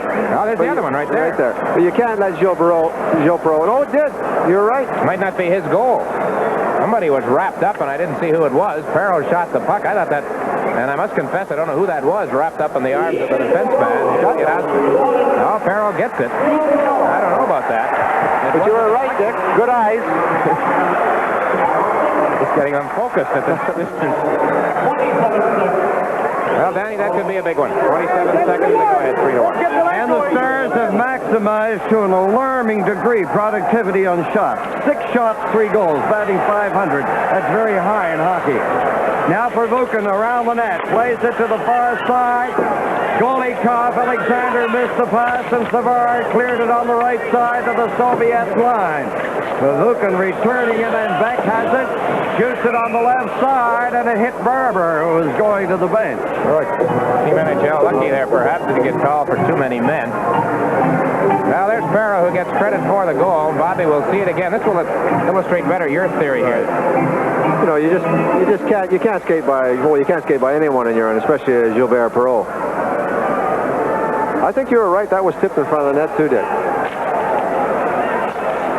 On the face-off, it is Beck clearing it, and it hit the top of the boards at the Soviet bench, so the face-off will be back in the Stars zone. So the official call on the goal, Perro from Sittler at 27 seconds here in the second period. 3-1, Team NHL. Very big goal for his Dick. Makarov, Alexander Golikov, Vladimir Golikov up front for the Soviets.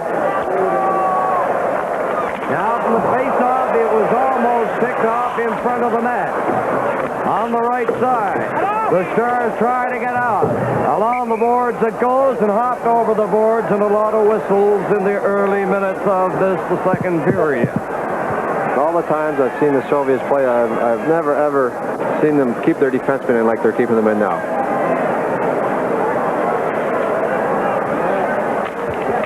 From the face-off, there's Lapointe shooting it to the far side. The Soviets try to keep it in. They partially succeed. It's into the corner, and there's Potvin clearing it to the other side. Bossy couldn't pick it up. It's back into Soviet territory. Vilya Letinov is back there, and they bump in the corner. Now Lapointe looking at a high-flying puck. Golikov is over the line. He dropped it to Makarov to Golikov. A high-rising shot on the rebound with Dryden sprawled, and he holds it.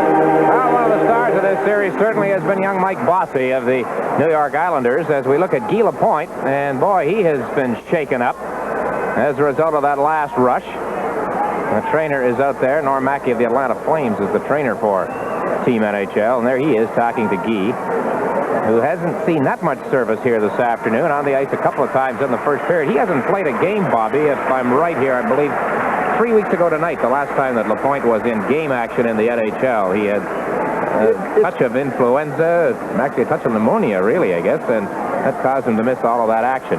Here's a back of the net look at that last exchange. The puck comes up over the net as they came down 3-on-2 on LaPointe and Potvin. And LaPointe dropped, and he got the puck. That's what it was. They put that late man all the time, dropping behind. The Soviets again, everybody up. The Stars are leading here early in the second period, 3-1. There's a pass on the right side intended for Barber. Fedorov is back there, and it's icing again against the NHL. The Challenge Cup, the series of the century. Over the years, the common cold hasn't gotten any more complicated, but choosing a cold remedy definitely has. That's why it's time for some common sense about the common cold. Remember that aspirin will reduce your fever and soothe your aches and pains with just one simple proven ingredient. Got a cold? Rest. Drink liquids and take aspirin. Aspirin is relief you can trust. Well, there's Iona Campagnolo, Minister of Fitness and Amateur Sport in Canada. She was at the dinner last night at the Waldorf, and she is in attendance this afternoon, obviously, here at Madison Square.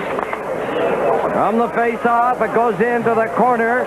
There is Salming. He lobbed it into the center ice area. My, oh my, the NHL just getting that puck and clearing it down the ice. That's the first time, though, Danny, that they've literally cleared it down the ice. The other icings in this period, there were two others where the result of passes that went astray, but nevertheless, it's happening. There is number 4, Sergei Babinov. He's 22 years of age. He did not play in Game 1 Thursday. He was an extra man. It's Colvin at center, Varnikov on one wing, Skvortsov on the other. It is Salming with it. He played it off the boards. The Soviets keeping it in behind the net. They score!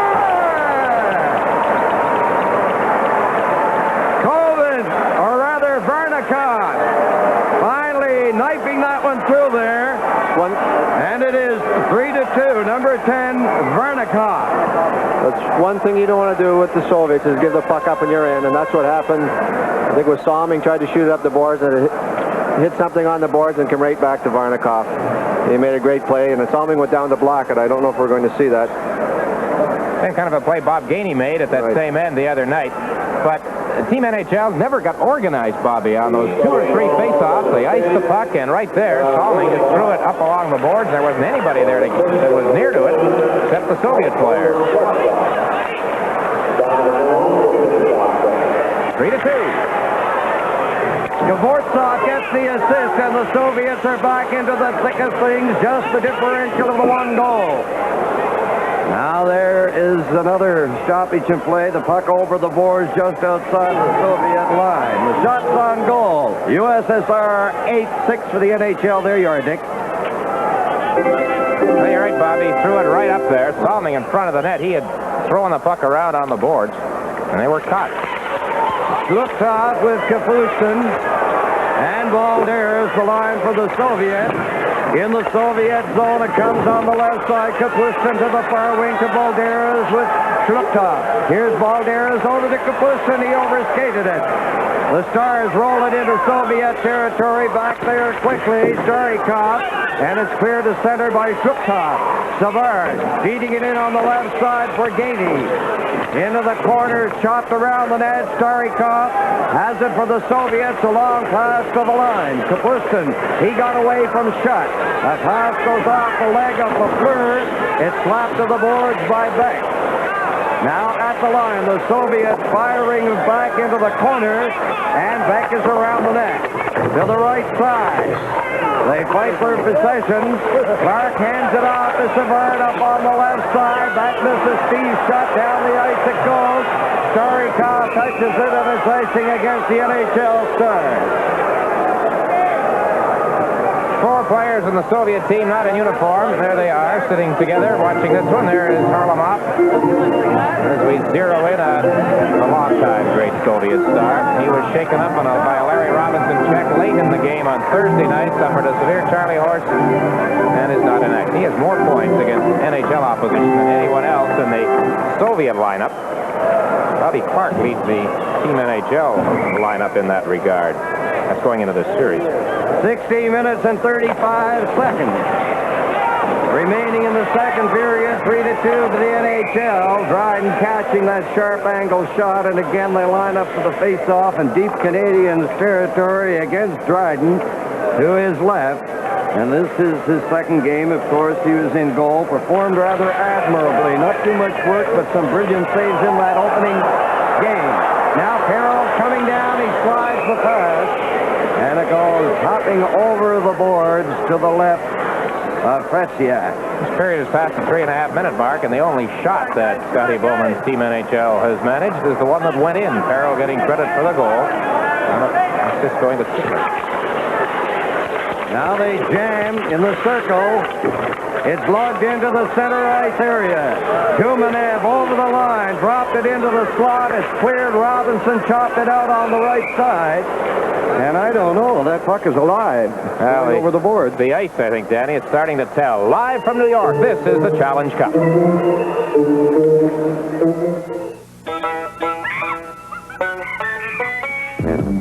Can I help you? Baboon Burger. Nice car. What is it? Chevy Chevette. Best-selling small car in North America. What do you have on it? AM radio, console, reclining bucket seats, white striped tires. It's all standard on the 4-door Chevy Chevette. Even the hatchback. Love it, but I don't need the hatchback. How come? I've already got a trunk. Chevy Chevette. A lot of little car for the money.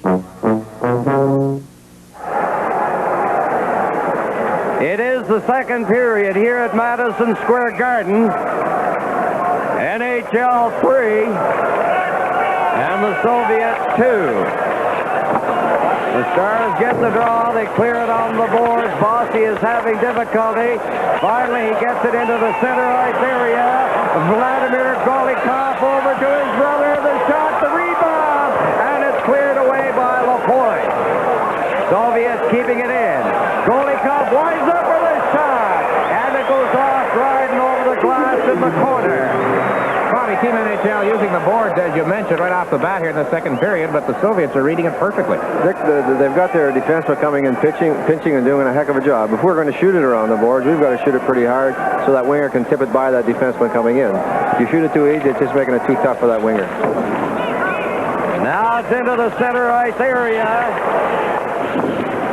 Soviets, Alexander Golikov having his problems against Trottier, who chopped it in, and it was called on the offside.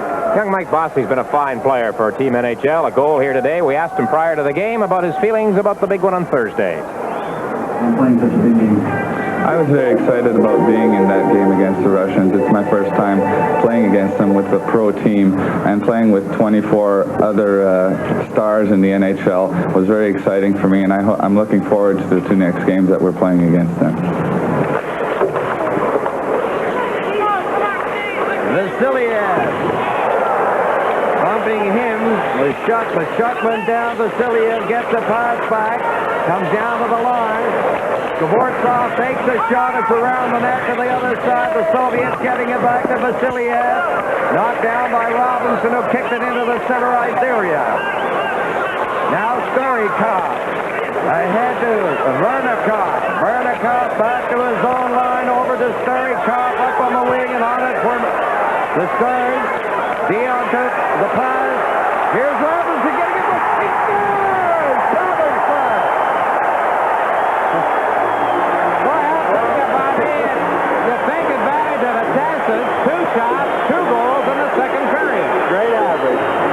Just a super goal by Larry. Moves the puck. Dion moves it to LaFleur. Robinson keeps going. And watch how he cuts out here. The big fella right out. Tretiak you come in like that on a Cheevers or an Esposito or a Dryden, he's going to cut you down. He's going to poke check the puck right off your stick. He moved back into the crease. Didn't come out at him at all. If he had come out, there was no way Larry would have gone through there. Robinson from Lafleur and Dion at 5:06. Great play. 4-2. Team NHL. A very strange type of game when you look at the score and then look at the play. It is now NHL 4, the Soviets 2. Soviets coming back to the attack. Balderas to the other side, and a shot fired right on. Pervukin took a shot. He hit Balderas with it. Savard trying to clear it on the right side. Now here's Barber. His pass broken up and clock carries on in ahead to Barber.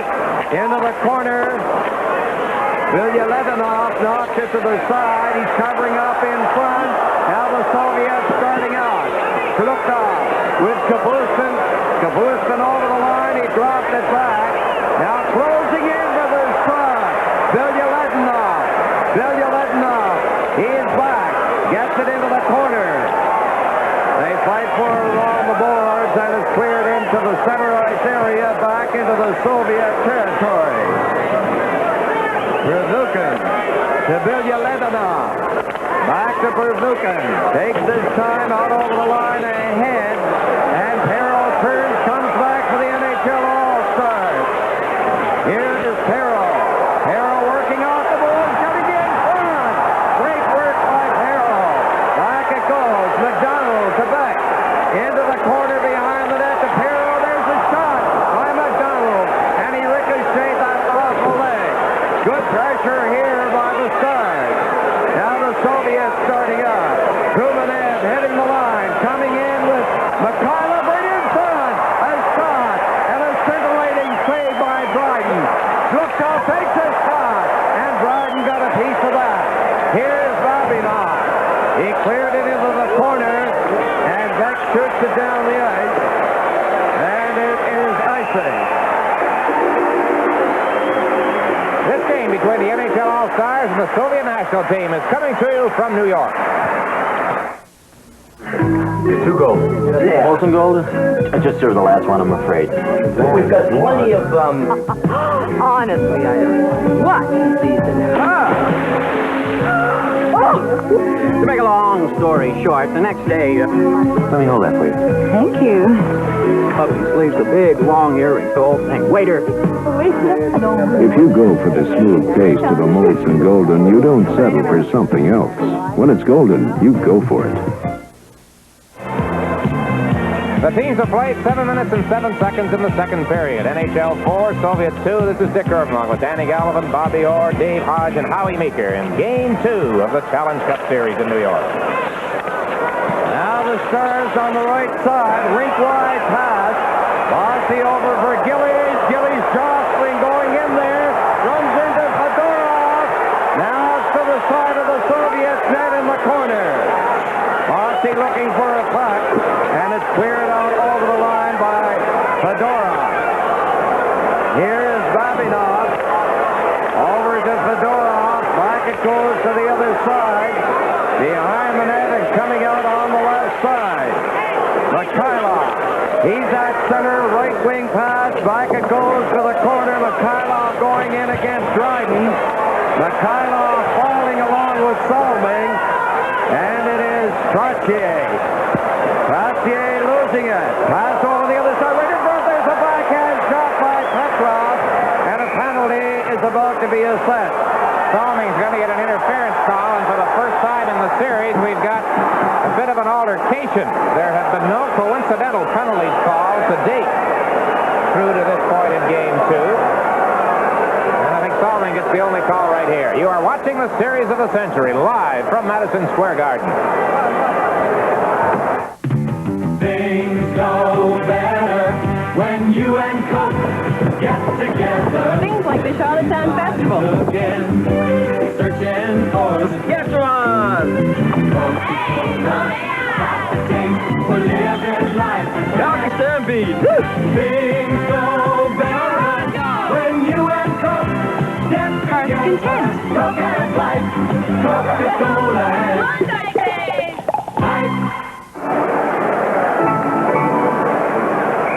first call against Borja Salming, Bobby, right in front of the net, I believe this takes place. Well, he pulls them down. That's a call I think he has to make.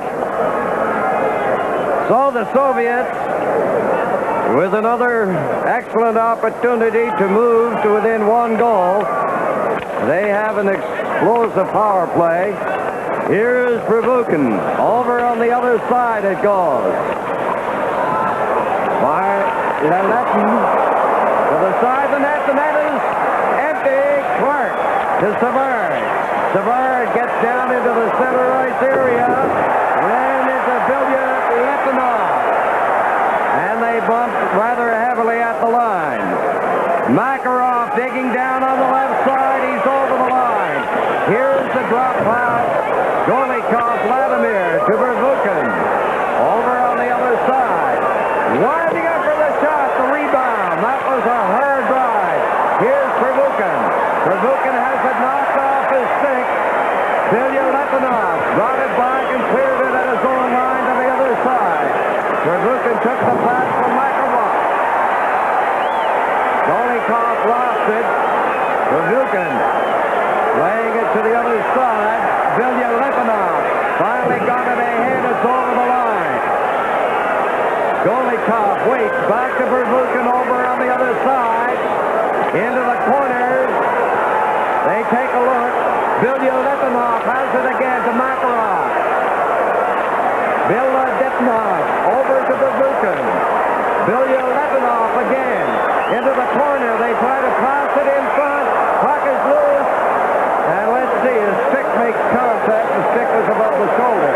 Soviets might complain a bit there because puck went from an NHL player to a Soviet player. Well, Valerie Harper in the crowd. Rhoda of television fame. She was here for the opener on Thursday as our sign man from the Spectrum in Philadelphia. Who's here once more. Penalty to Salming. He had 31 seconds left. Spelled Valeri. Pretty good.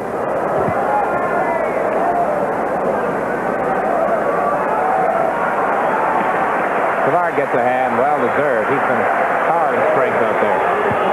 So the Soviets still on the power play. 4-2 the score for the NHL All-Stars. And Robinson, who has the last Stars goal, losing it to Starikov. Ahead to Balderas. Balderas loses his balance, and Strickler cleared it down into Soviet territory. Starikov is back there for it. Kapustin coming back. Slukov and Balderas now in over the line for Kapustin, and he's broken up again by Strickler. Here's Salming coming back in over the line. Lanny McDonald going up, and he couldn't get it. Slukov to the other side. Long lead pass by Vasiliev. Down the ice it goes, and it is icing against the Soviets. That's the first icing against the Soviets, and prior to the power play, the shots directed at the goal totally favored the Soviets. 27-12. It'll be more than that now. As far as the shots on goal are concerned, it's 15-7 in favor of the Soviets. And Bobby, when you get an outfit like Team NHL with all that firepower and just past the halfway mark of the hockey game, and not only 7 shots, tells you how the games are going. Well, the Soviets are playing very, very well. I'm sure the NHL Stars will come on before the afternoon's over. Face-off in Soviet territory. A low shot just wide by Shutt. And Vernikov, Colvin, Gavorska. That is the line for the Soviets. We have Dion, Lafleur, and Shutt for the Stars. Dion couldn't get by Colvin. Lafleur gets it loose. He's coming in against Vabanov. Here's Lafleur dropping it back to Shutt. There's the shot. And Tretiak was very alert and looked like the old-time Tretiak on that one, kicking it out in rapier-like fashion. Now the Soviets. Ahead it goes. Skvortsov, he's in over the line. Jammed under the play and knocked to the ice by Salming. Vabanov clearing it ahead. Colvin is in over the line. He's tied up. Over on the far side by Robinson. Here's Lafleur faking the shot. Lafleur putting on the brakes. Takes another look. Fedorov ties him up. And the Soviets clear it down to the Stars line, and Robinson returns it to Soviet territory. Fedorov is back there in his car for icing. Dick, on that last penalty against the NHL Stars, they were happy to let the Soviets handle that puck outside that box, and they really didn't have any good scoring opportunities. But Pervukin a couple times moved in from the point, and if the passes had been on his stick, they would have been in the net. No, they were trying to set him up, but you're right. The box formation paid off for the NHL. Schwarzkopf played very well for the Wings in the 4 games with the Soviets, and we say hi back to you, the sign painters here at the Garden. It is 4-2. The Stars leading in the second period, 8 minutes and 23 seconds left. Now the Soviets from their own line. Shumanev is over the line, back to Petrov. He tried to feed it back, and it's intercepted by Savard. Savard into the center ice area, had trouble against Petrov. Mikhailov to Shumanev. He's chased behind the net by Lanny McDonald. McDonald, he belted Shumanev into the center ice area. Pervukin a long shot, no difficulty for Dryden on that. And Sittler intercepted by Petrov, and he whistles a shot knocked wide by Shumanev. That was an excellent scoring opportunity as Petrov intercepted in the slot position. Bilya Letonov along the board, fighting for possession with Sittler. And now in there is Shumanev, and the play is stopped. Now there's the team captain of the Soviet National Club, Boris Mikhailov. 7 World Championship teams. He's 34 years of age, certainly a top veteran. And he scored their opening goal in this series on Thursday night. Bobby, I still can't get over some of those bad passes Team NHL is throwing in its own opponents. We look at Anders Hedberg in cities today. If we continue to cough it up like that, or if the NHL Stars continue to cough it up, we're going to be in trouble. 7 minutes and 35 seconds now remain in the second period. A 2-goal differential, 4-2 for the NHL All-Stars. There's Guy Lapointe fading to the left side, firing it to the line, stopped by Vasiliev, and then cleared back in by Trottier. Gillies trying to knock down Starikov pass, and this is going to be icing against the Soviets. This is live coverage of game number 2 for the Challenge Cup. When you got it, you know it. When you got it, you show it. Having a family isn't the only reason for owning a full-size car. Like Pontiac's magnificent 1979 Parisienne, which has a lot more going for it besides room. The resizing some cars are just getting around to now, Pontiac made happen 2 years ago. Pontiac's got it made. Go get it. Nobody's got it like Pontiac. You got it, Pontiac.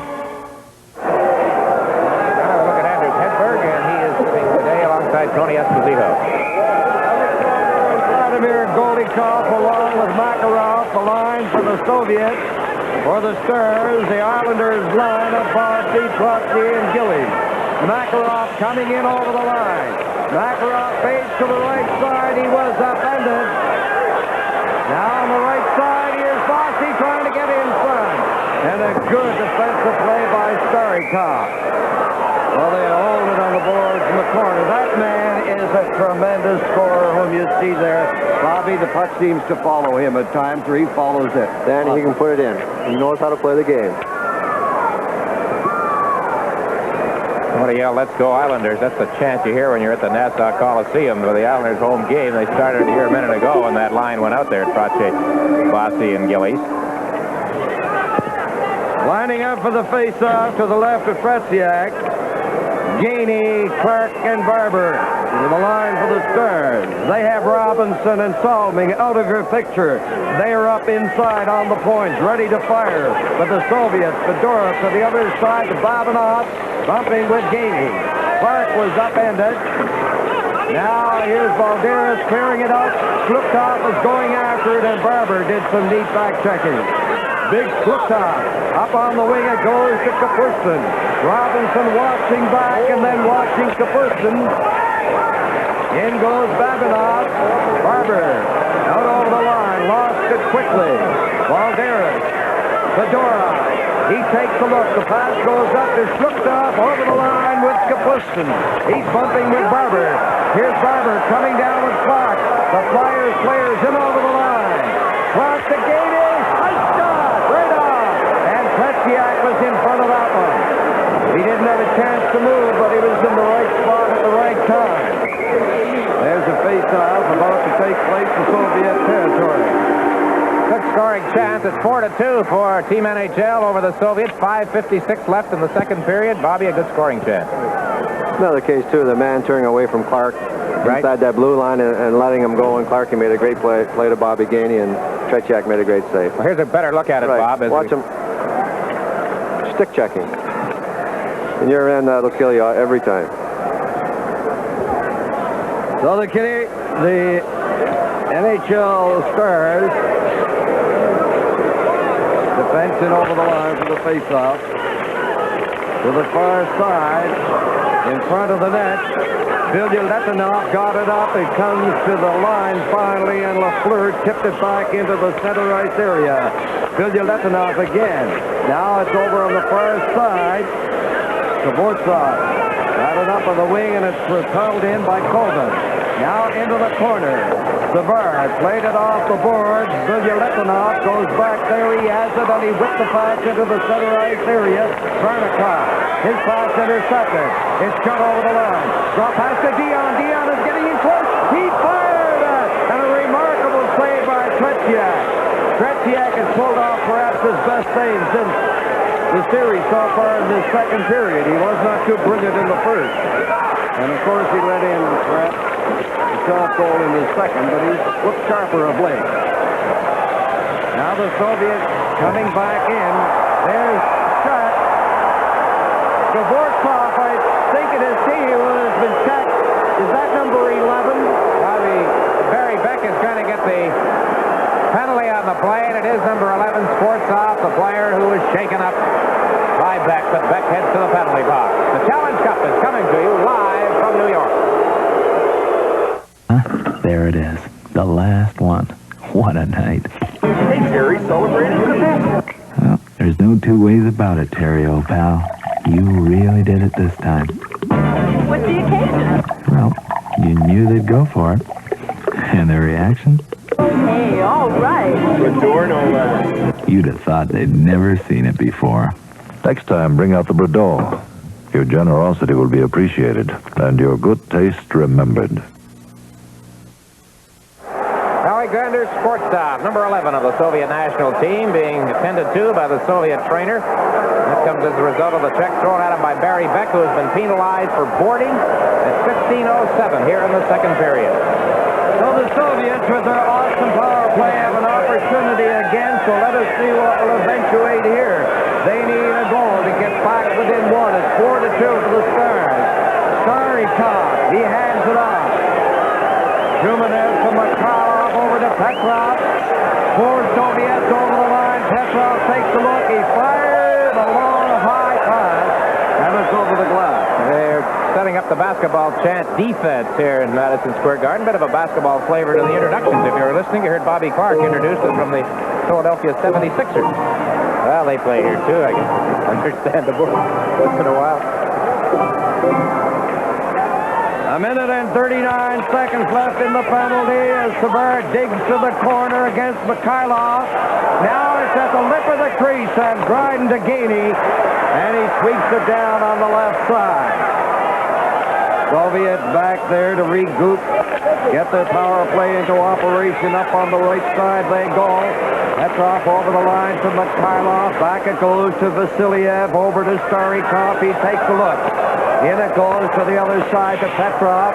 Now here's Starikov. What is he going to do? He looks. Gets it over to Vasiliev. Now Vasiliev stars with that box to the side of the net. It's center right out in front. Went off Savard's stick. Now Petrov off the stick. Starikov has it again. He's back at the point. He takes a look. Here's Vasiliev faking the shot. He lets it go. Kicked out by Dryden. Vasiliev. He has it again. Takes a look. Will it go to the other side? It does. Now they look. Back to Vasiliev again. Into the corner. They get in front. It went off Starikov's stick. Shumanev missed it. Vasiliev. He can't keep it in. And there are 22 seconds left in the penalty. Up there forechecking and doing a masterful job is Gainey. Now the Soviets coming up.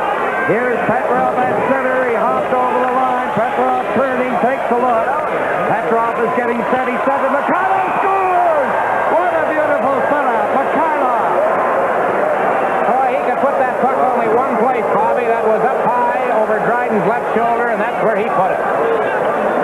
Petrov makes a great play to him here.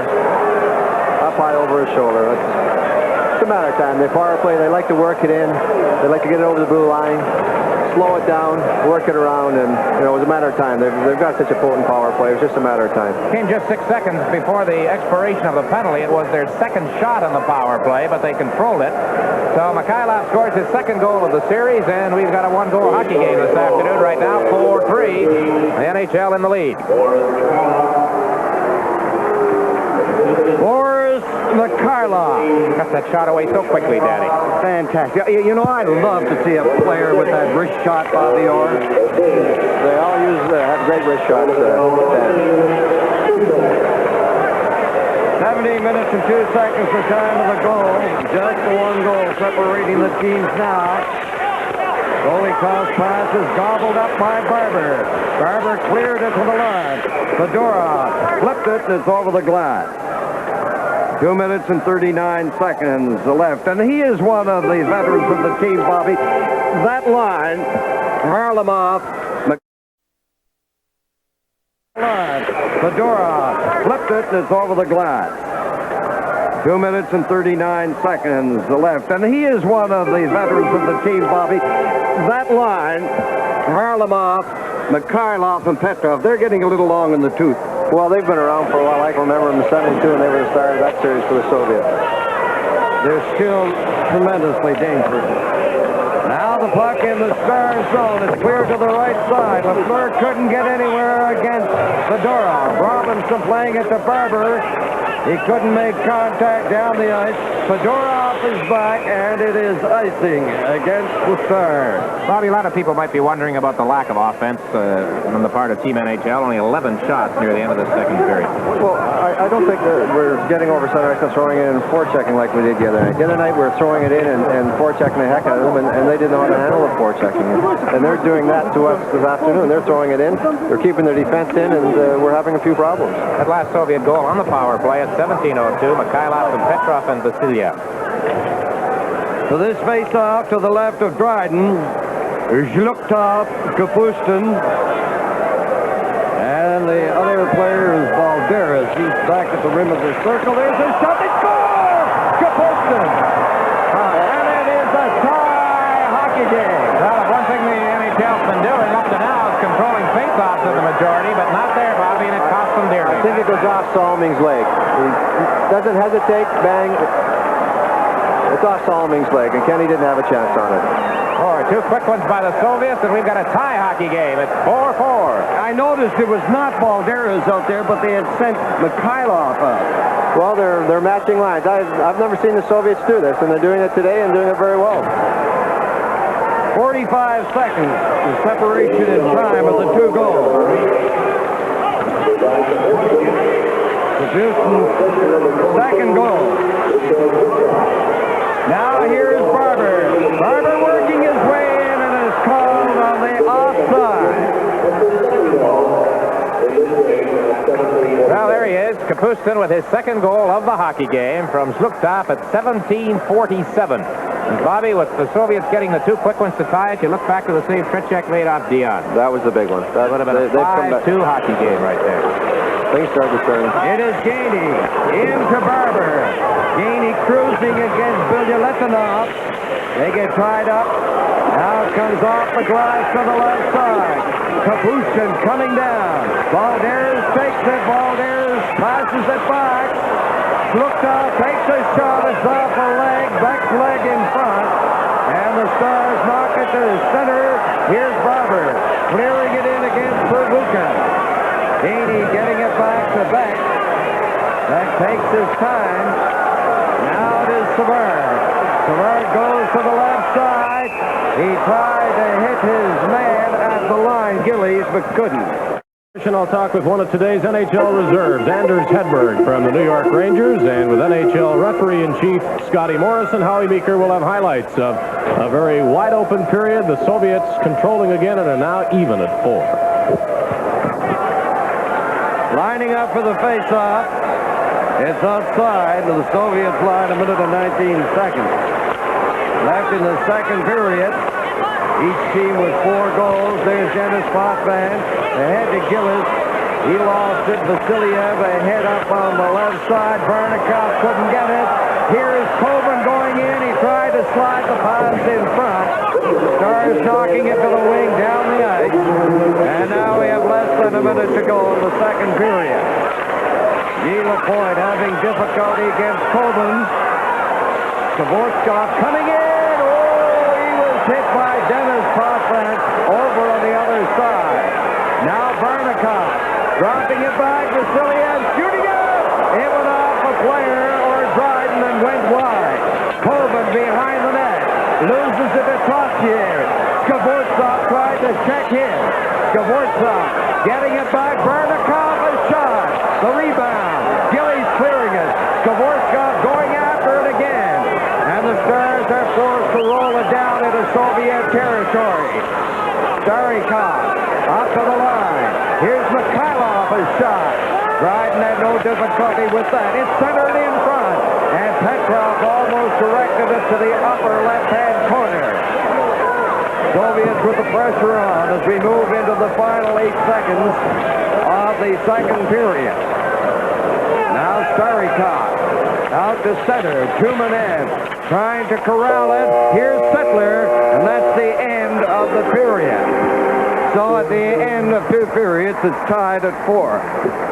Well, a very one-sided end of the period, Danny, as the Soviets totally control the Team NHL. Here's that last one. It did get through to Dryden as it came in from the point and deflected off Dryden up over the net. And you see the shots on goal, 21-10 through the first 2 periods. And I think the big story of the hockey game, at least as far as I'm concerned, is the fact that Team NHL, with all of that firepower, has been held to just 10 shots.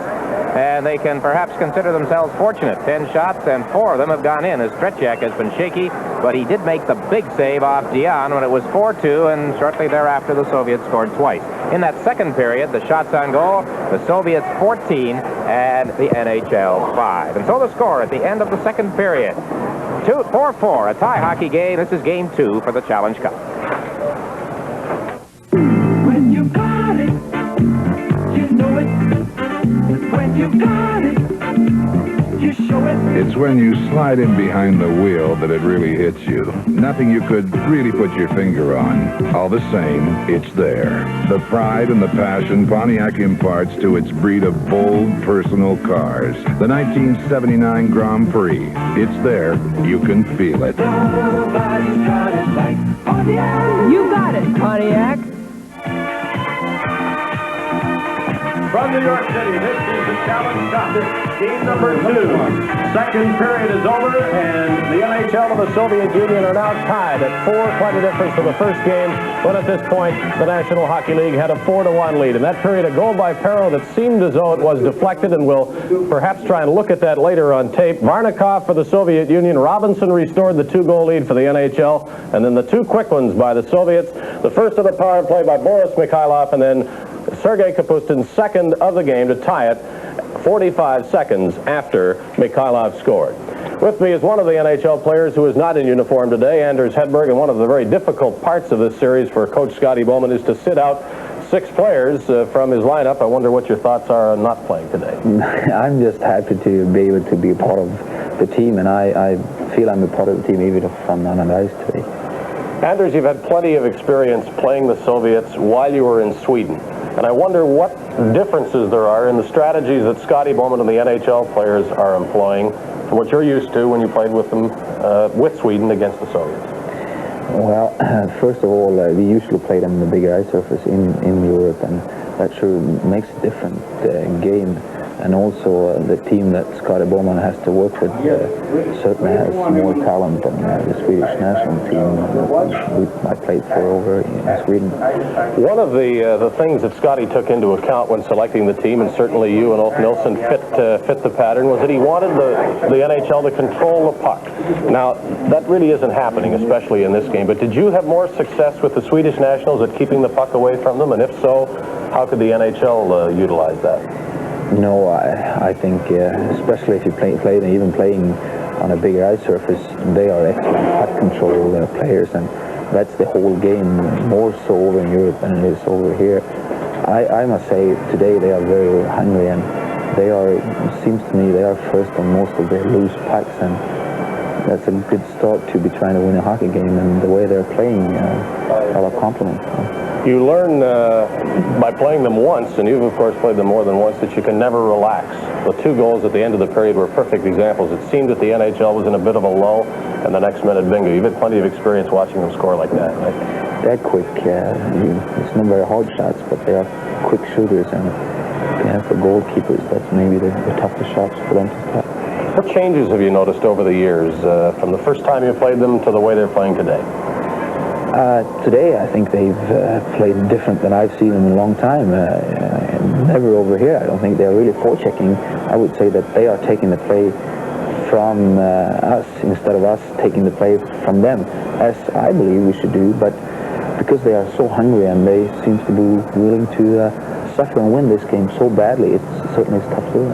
Vladislav Tretiak has had a reputation in the past of being better in international hockey than he is in European play or even in Soviet Major League play. Only 10 shots and 4 goals today. He is not doing Superman acts here in either of the 2 games, really. But I wonder whether you noticed the Tretiak in European play was any different than the NHL have seen him, because his reputation has been great over here. Is it as good in Europe? I guess his reputation, he got that from the 72 series, and what I saw, I only saw 2 games, but he played fantastic those games, and that's where his reputation comes from, I guess, over here. He's considered a very good goalie even in Europe, actually. Maybe because of that series over here, though, that they even consider him even better than they do over in Europe. Anders, you're having quite a season. You're first in the NHL with the Rangers, and as you say, you're happy to be a part of this. So we'll be able to talk to you. That's it. Anders Hedberg. And coming up next, the referee-in-chief of the National Hockey League, Scotty Morris. And the score is the Soviet Union 4 and the NHL 4. This is the Challenge Cup Live from Madison Square Garden.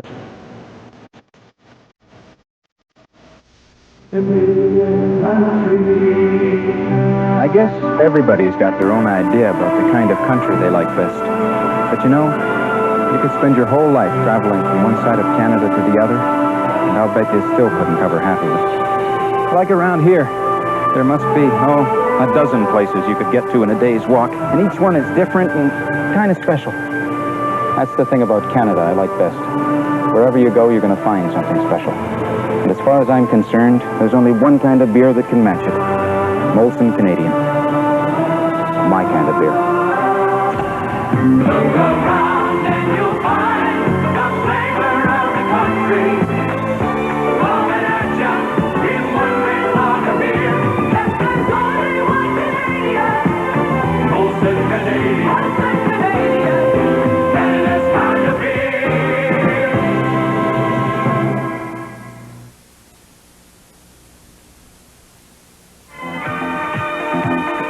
After 2 periods, the USSR 4 and the National Hockey League 4 were at Madison Square Garden in New York with the Challenge Cup Series. There was much emphasis prior to today's game on the presence of Soviet referee Viktor Dombrowski. And we have with us the referee-in-chief of the National Hockey League, Scotty Morris. And I think we should say right off the bat that the Soviets have not needed any help from the officials to be tied at 4-4. Was it a concern of yours? Well, I think a little bit, Dave. We're always a little concerned as to how Victor is going to react. I'm satisfied that the big job in preparing him for a game like this is to try and impress upon him that the players are uptight and that he's got to be calm.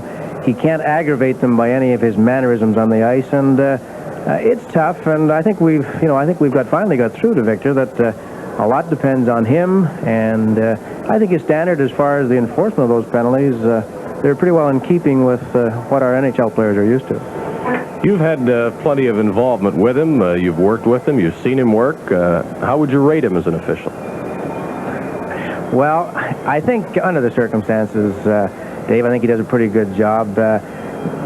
Victor's biggest drawbacks, of course, are his mechanics. That many times when he's dashing out of the way of the play, he turns his back to the play. He's not a very proficient skater. Certainly, he'd have to do an awful lot of changing before we would ever consider him on the staff. But under the, when he comes over here and he travels with them, they give him a suit and he dresses like them. As you know, he practiced with them. He's under a tremendous amount of pressure, and you have to give the guy credit. it's a very, very difficult position for him to be in. As any NHL official would be in if the roles were reversed. It can't be easy for one of your men to go over with an NHL team.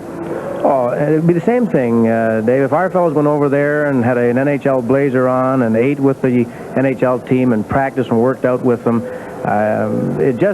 we have to impress upon Victor and the Soviets that that's just not done over here. And I think as soon as we arrived in New York on the Tuesday, I believe he worked out on the Tuesday, and then that was the end of it, because it's just something you have to instill on them, that the officials are, while they're a very integral part of the game, they can't associate with the players.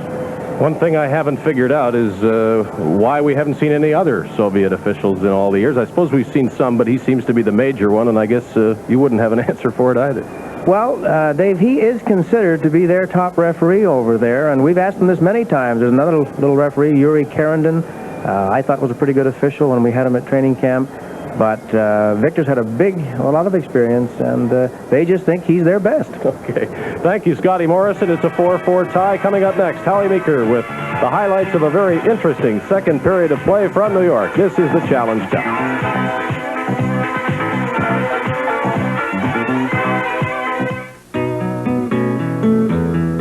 Ever get the urge to just let your imagination run wild? Open up your life with a GMC truck. Get out there and really do it. Like a GMC van that you can make into your own private world. A pickup maybe, or for riding the high country, a Jimmy with 4-wheel drive. And if pulling power is what you're after, try hitching up to a GMC Suburban. GMC. Trucking's what we're all about. If you're planning a trip to California, call American Airlines, because we have Toronto's only daily non-stop flights to both Los Angeles and San Francisco, and they both feature full-length movies, plus the convenience of pre-reserved seats, one-stop check-in, and round-trip boarding passes to help you avoid lines.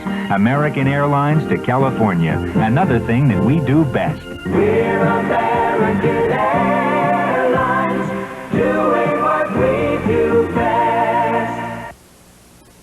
Welcome to Participaction's world of great moments in sport. It was here, April 14th, 8:15 a.m. The sky was dull, but not the thoughts of Frank Conroy as he pumped down St. Stephen's Road on his way to the finish of a milestone in his running career. My first mile. The first ever. Fantastic. I did it. Participaction salutes Frank Conroy, his first mile. Another episode in our world of great moments in sport. A scenic shot above New York City, and the Soviets might have taken this one themselves. So high is their intensity in this game. The National Hockey League will have to build to that level to stay even and try to go ahead. It's a 4-4 tie, but it's been a game dominated in most ways except on the scoreboard by the Soviet Union. We talked about them in the first period while the NHL was ahead. Now the Soviets have come back to tie. We're going to show some NHL highlights. Don't know how we figure that one out, but the Perot goal has raised a question mark. Well, I think anybody who's interested in how this game of hockey should be played has to look at that Perot goal again. The most important thing in the game of hockey is, hey, what you do when you haven't got the puck. Now, the Kapustin goal, the very same thing. Perot scored this goal on a defensive mistake by the Soviets. Kapustin got his goal in exactly the same play. There you see them lined up. Now, watch the man. Can we just turn it back? We got time. Start it over again. That's it. Thanks, Roger. Watch the Soviet players. Perot's on the top of your screen. The Soviets win the draw of all things. All he has to do is block him from getting out. Okay, roller. Now watch him step aside. He steps aside and lets Perot go and get the puck. When you win the draw, it should never end up in the hands of the other team. Now Vasilyev, the defenseman on the top of your screen, was beaten yesterday by Perot. He went around him like a hoop around a barrel. Right there, he said, hey, he's not going to the outside of me. Now he doesn't attack him again. He lets Perot move in, and get the shot. We kind of think that shot might have been deflected, but certainly you have to attack Perot. Well, let's find out as we look from ice level. We saw it once before, but didn't quite get a chance to examine it as closely as we will now. There's Vasilyev. Should be attacking Perot right here. Should be getting closer. No way he's going to get too close to that big fella. He can fly. Tries to stick check him. Don't do that. He should make the circle and go right back at him again, but he doesn't. He retreats to the center of the ice. Here's Perot's shot. Watch in front. It might have hit, we kind of think, Sittler's stick or somebody's stick. Yes, it did. It hit a stick and between the legs. Great goal. Officially, it's still Perot's goal, but I think that shows pretty clearly that Darryl Sittler did score the goal to put the NHL ahead by a score of 3-1. Later, Larry Robinson made it 4-2 on a great play. Well, Robinson, the whole secret of this is Lafleur made the Soviets make a back pass. Now watch how Lafleur and Robinson create a 2-on-1 situation when there are two Soviet defensemen. Now the Soviet defenseman on the top of your screen has to be going for Robinson. No way he can play Perot. Now watch Robinson when he comes around, block the stick, take the stick out, and right here, Tretiak should take a lesson from Johnny Bauer. Slide the hand up the stick and stick check. Look at that. Cuts in front the big bird and just scores a beautiful goal. Super goal. But the Soviets came back with two, and it's 4-4 at the end of 2 periods of play, live from New York. This is the Soviet national team and the NHL Stars for the Challenge Cup.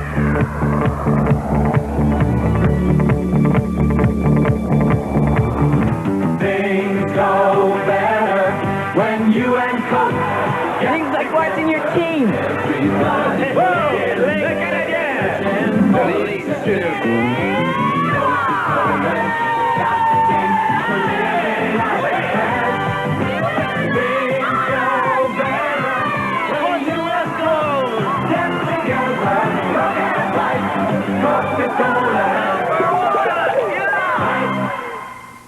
Thinking about going somewhere? Then come with us.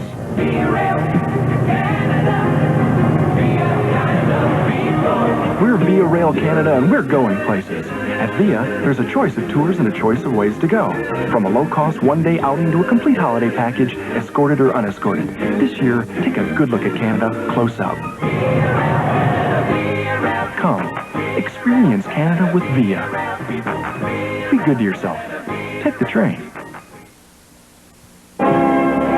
The Challenge Cup, the series of the century, will conclude with Game 3 tomorrow night here in New York. We'll bring you all the action. Check your local television listings for time and station in your area. Now, Game 2 of the Challenge Cup's turned into a dandy. It's 4-4 at the end of 2 periods, and I want to let you in a little secret. As we watched the warm-up today, Bobby Orr said, our guys don't have very much jump, and maybe Bobby has sensed something right there. Well, I watched the warm-up, Dick, and they didn't seem to be jumping like they were Thursday night before the game. Thursday night, they really worked at the warm-up. It didn't appear to me like they were jumping the same way this afternoon as they did Thursday night. Bobby, we are seeing here this afternoon, give everybody the devil his due, really, Soviet hockey at its best. Very good hockey. They're doing tonight what we were doing Thursday evening, and they're just not allowing us to do anything. They're forechecking us. They're strong in the corners. They're keeping their defense in. They're doing exactly what we were doing Thursday night, and like I said, we're not jumping on the puck. You know, we are saying, and we're criticizing Team NHL really during the broadcast a couple of times for those bad passes in their own zone, but again, give the forecheckers credit for making them do it. Well, the Soviets are coming into the NHL end, and they're checking the heck out of them, and when you check like that, like we saw Thursday night, you'll cough it up, and that's what's been happening this afternoon. But I'm sure we're going to see a very, very interesting third period.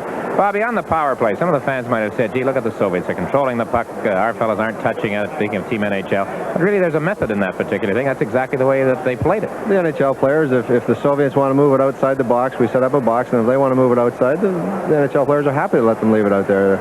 It's not a dangerous place for the puck to be outside. They just got to watch because they're moving it on the far side, and that defenseman is starting to sneak in. I'm not sure which one it was, but they've got to be very careful there. A couple times, passes just failed to click. Bobby, they say goals at the end of a period really give incentive to the team that scores them. All right, now, from the Team NHL standpoint, you're Scotty Bowman. What do you do? Well, I don't think Scotty's going to have to say too much to the group he has in his room. They're going to come out flying, I'm sure, this third period. There's just so much talent there.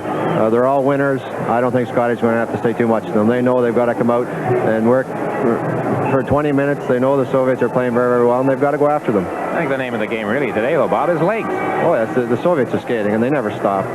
If you watch them, especially in our end, they just never stop, and they get in behind you, and you look and turn to him, and then he's gone somewhere else, and you know, it's tough, and they're getting the shots on net, and then the goals are going in. Okay, Bobby, thank you very much. Well, there you see it. The team's coming out onto the ice as we get set for the third period in today's game. Again, a reminder that if this series, well, let's say if today's game is won by the Soviets or ends in a tie, that means that Tomorrow night they will have to play for a winner, and we could end up with overtime in Game 3, but that is only in Game 3. This game will be played through 3 periods only. So, Danny Gallivan, they are on the ice, and I see you are ready. Thank you very much, Dick. And this third period, the most important period to date in the series. What happens in this period could very well determine the final outcome of the series. So there you have the summary of the hockey game in the second period. Perro and Robinson are the Stars, Varnikov, Mikhailov, and Kapustin for the Soviets. The shots on goal over 2 periods, 21 for the USSR and 10 for the National Hockey League. And Ron Andrews comes up with a rather interesting statistic. Shots directed at the goal. The Soviets better than 2-1 over the NHL Stars. The Soviets 39, and the National Hockey League team 17. We look at Ken Dryden. Danny, another statistic, the face-offs, the total, there have been 57 face-offs in the game, and the NHL has won 36. That's 63% of them. But interestingly enough, on the one in that second period, Zhuktov beat Bobby Clark and set up the goal by Kapustin. Brian Trottier has won 14 out of 15 in the hockey game. Zhuktov has lost only 1 of 9 for the Soviets. Okay, we are ready for the start of the third period. Petrov is at center, Mikhailov on one wing, and Tumanev on the other. It's Perro, Lafleur, and Gainey, the line for the Stars. Petrov at his own line. There's a pass intercepted by Lafleur. Lafleur a back pass to Gainey, and he couldn't come up with it cleanly. Into the corner, Starikov ahead on the left side. Mikhailov tried to hit his man Tumanev that goes down the ice, and it's touched there by Salming, so that is an icing against the Soviets. Bobby, we are seeing here, I think, what Scotty Bowman is going to do. He is going to throw an offensive lineup up there. He had Perot up there with Lafleur that time. As you look at Andre Boudreau, a long-time member of the Vancouver Canucks, among other NHL teams, now working, gets around with Eagleton, with the Players Association. And he's right down there by the bench. Now, let's see, we have Dion out there with Sittler and McDonald. So Bowman is shaking up the lines, trying to get some firepower into the NHL lineup. And for the Soviets, Kovens, Vernikov, Gavortsky. That is their line. Now on the left side, it goes down the ice into the Star zone. Savard cleared it up into the center ice area. Zhuktov. Back to Babinov. They have made a change on that line. We'll tell you about it later. Gavortsky probably was injured on that check. Zhuktov. And they've made changes. Kapustin is on now. Now Sittler is going to the line, over the line, is called to the offside. They have that complete change out there. Balderas, Zhuktov, and Kapustin. Pick up some of that time on the Soviet bench as they yell at one another.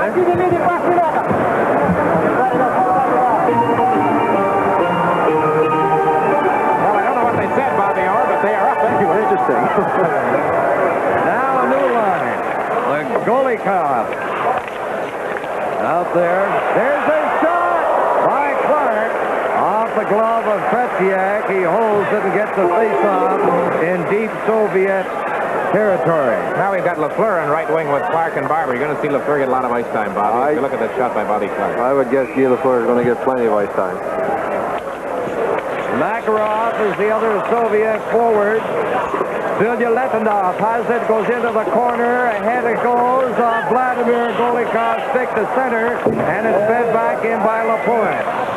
Vilyaletdinov plays it on the boards, now it's out to center. Makarov, back to Makarov, Makarov getting in front, there's a space goal! Vladimir Golikov, holy Makarov. Well, they were caught with one man back, Bobby. Denny Potvin. Again, the Soviets score on a rebound, and they've done it a couple of times here this afternoon. Lapointe was caught up the ice. You see him trying to get back. Potvin falls, and there's the rebound. Lapointe gets back, but not quickly enough as he gets turned around, and it's 5-4. The Soviets have taken the lead. Here it comes. There's the rebound. Boy, they are in the right place at the right time so often. We are seeing tremendous teamwork here today on the part of the Soviet National Club. So now we have Koven, Vernikov, Kvortsov is on.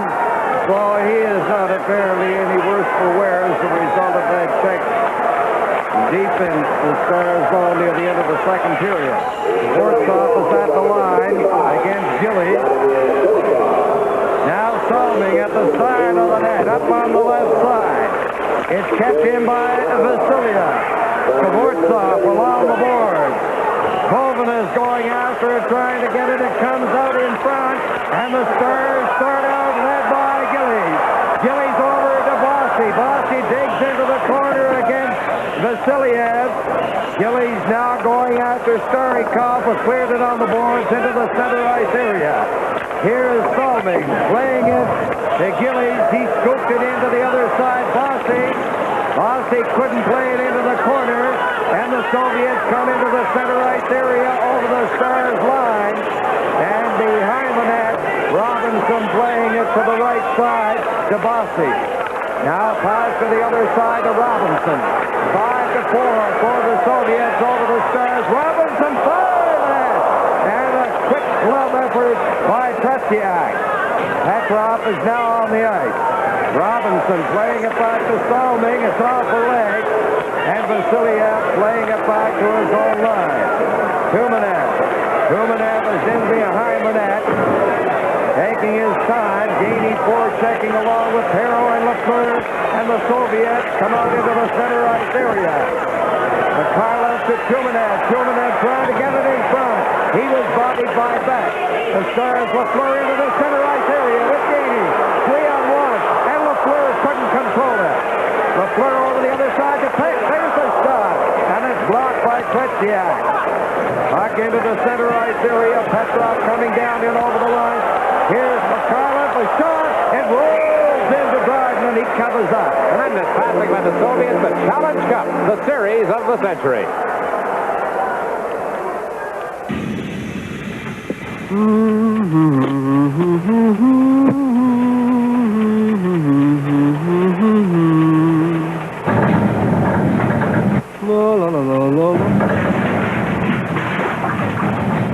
For a close, convenient shave, the Phillips Shave Rechargeable or the Blade.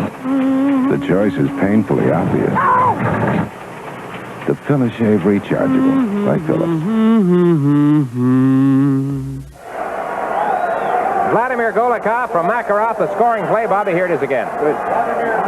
Dennis makes the right play here. He makes the puck carrier shoot the puck. Unfortunately, the rebound went out to... Now Pervuka clearing it in. Soviets fail to hold it in. Bilyaletdinov back at his own line, played it on the other side. It's cleared in by Pervukin. Coming from the other side, Balderas behind the net. It's up on the wing. Stars fail to clear it out. Now back, playing it in behind the net. It's Savard off the boards. It goes to Lanny McDonald. Here's Sittler at center to the Soviet line. It got by Tretiak, and it was wide by a foot or two. 5-4 for the Soviets early in the third period. Coming down over the line, Balderas. There it goes. Kapustin trying to pick up the pass from Slipkov.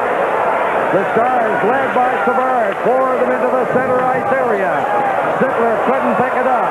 Bilyaletdinov fired it to the other side. Now it comes over on the far right wing. Soviets rolling at the center. Pervukin got it out. Now it's back in. Bilyaletdinov on the left side. Fired a shot. And it was blocked by Lapointe. Here's Sittler leading his way. A pass ahead on the right side of Bossy.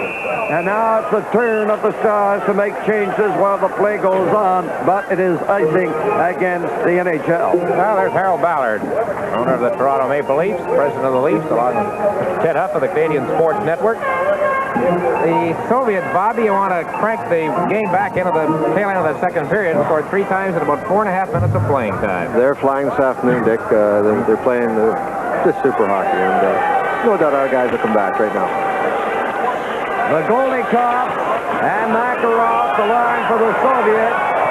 That Islanders line for the Stars. Trotsky, Gillies, and Bossy is deep in Soviet territory. Starikov is trying to pry it loose. He couldn't, so they will line up for the face-off to the right of Tretiak. I think we see... As we look at the veteran Vasiliev, he's played a strong game today. I think we see a lot of the forechecking. We're going to come up with the puck and get back into this game. Because I think that's the key to go after them in their end, and they'll get the puck up. Now here's Dennis Potvin. He shoots, and again he doesn't miss by much. That's the second shot by the Stars in this period, not missing by too much, getting by Tretiak. It's cleared inadvertently over the boards by Lapointe inside the Stars line. Well, there's no doubt Guy Lapointe is finding his legs, if you will. I mentioned earlier he has not played for 3 weeks. 3 weeks ago tonight, the last time he played. But he was on Team Canada 72 and again in 76. Now Makarov. His shot went off Potvin. Another shot by Golikov to the side. It's in the Stars zone, and it's against the boards. Face off to the left of Dryden. Live from New York, this is the Challenge Cup. When you got it, you know it. When you got it, you show it. You can see it, feel it. There's nothing run-of-the-mill about Le Mans, and it shows when you drive it. Taste, class. This is the way it is Pontiac style. The true mid-size in 79 Le Mans, Grand Le Mans, and Grand Am. Mid-size magic, you know who's got it, don't you? Nobody's got it like Pontiac. You got it, Pontiac.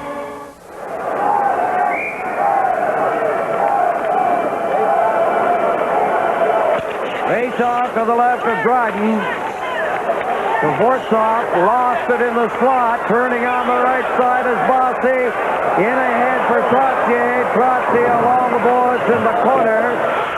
They fight for possession. It's in behind Tretiak. Soviets taking over. Dvorak gets it out over the line. Bossy to Trottier. Trottier against Babanov. Now Vernikov gets it out. Now it's cleared down with a long shot. Dvorak in there along the boards. They dig away the Soviets, and the Stars shoot it out and over the board. We haven't seen much evidence, Bobby, in the game so far of that Soviet ploy of having a man hanging out by the red line, Valderas in particular. I don't imagine what's the lead now into the Soviets' favor, 5-4. We'll see much of it for the rest of this game. Well, they've changed a little bit. Scotty had the middle cut off, so now they're going to the board. So that's why you're not seeing those guys out in center ice. It is Bobby Clark now at center on the wings. Lafleur and shot. The Stars clearing it to center, broken up by the Soviets. Ilya Letinov finally got it back to Mikhailov, who swings and turns inside the line. Ilya Letinov playing it on the left side. Mikhailov chasing it in over the Stars line, laying into Robinson. Now at the line, there's a shot by Pervukin. And Dryden had to be very alert. It wasn't hard, but it was right on the target and partially screened. Dryden picking off a sharp angle shot from the boards from the stick of Pervukin. Holds on. Well, there's our friend, Mr. Ozerov, the Soviet broadcaster, as he does his thing. This game is being beamed back to the Soviet Union, and he does it again from ice level here at Madison Square Garden. And he never lets himself get very far away from the Soviet bench. Or am I got that right, or which side is he on? He must be on the same side we are. I think he's right down. Yeah, that's right. He's right down in front of us there.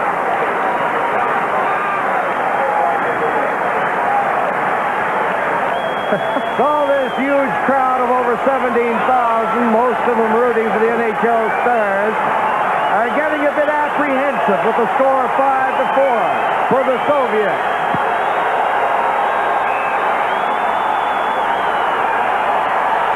From the faceoff, Beck in the corner. He cleared it ahead. It's out to center. Here's Landy McDonald firing it off the stick of Sittler, who is being tied up by Caboose, and Sittler taken into the boards rather heavily. They play for possession. Fluktoff ahead on the left side, and Caboose knocked it out. Now at the line, Savard ahead to Landy McDonald. A good move by McDonald. He shot it from a sharp angle wide. Here's Beck taking a shot. Up to Gainey. Gainey couldn't get a shot. He was turning around against Vasiliev. Soviets headman that puck. They couldn't negotiate contact. Now it's the Bird playing it in on the right side, and that is an offside. with the clock. Something is...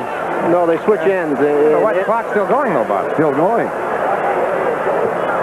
I think something went wrong with the clock, and now they are trying to correct it.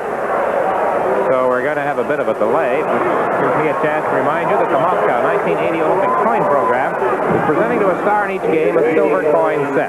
The coins include themes of Moscow and Leningrad and are the official Olympic coins for the 1980 Games in Moscow. Well, there's Aggie Kuklowitz along with Dombrowski as they sort this one out. Now they have it straightened out. 12:40 left here in the hockey game. And it is 5-4 for the Soviets. The goalie cut, the Makarov, the forward line for the Soviets. We have Perrault, Dion, Lafleur for the Stars. There's a long pass for Lafleur. Fedorov going in, and that is an icing against the NHL. I hear sounds like a boo almost when Lafleur is involved, but the fans have picked up a chant. Gee. Pretty difficult booing that hockey player right there. 100% every night. He just does everything.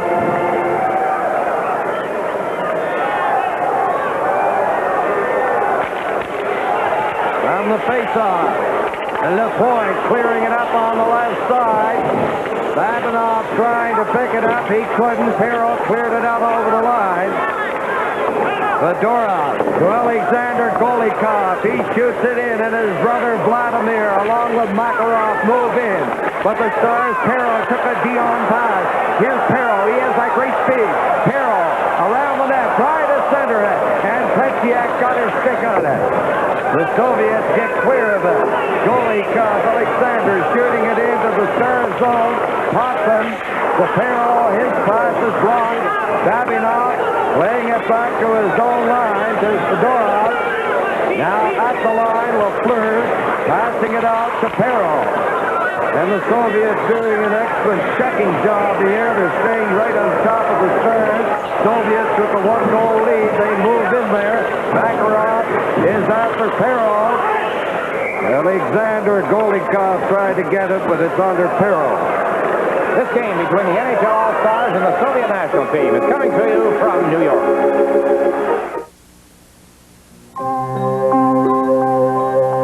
Another weekend's coming, and are we gonna have the time of our lives?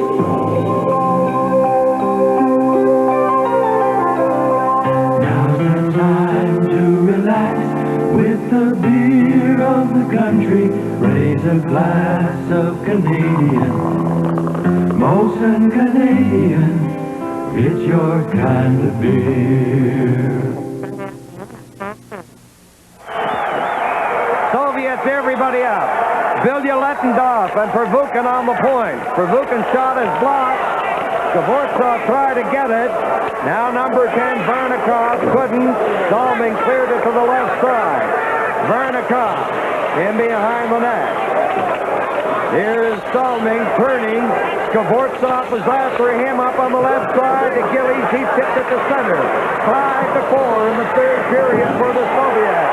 Gillies racked his man up along the boards. It was Koven, number 9. He got up. And now he's skating over for the faceoff. 10:55.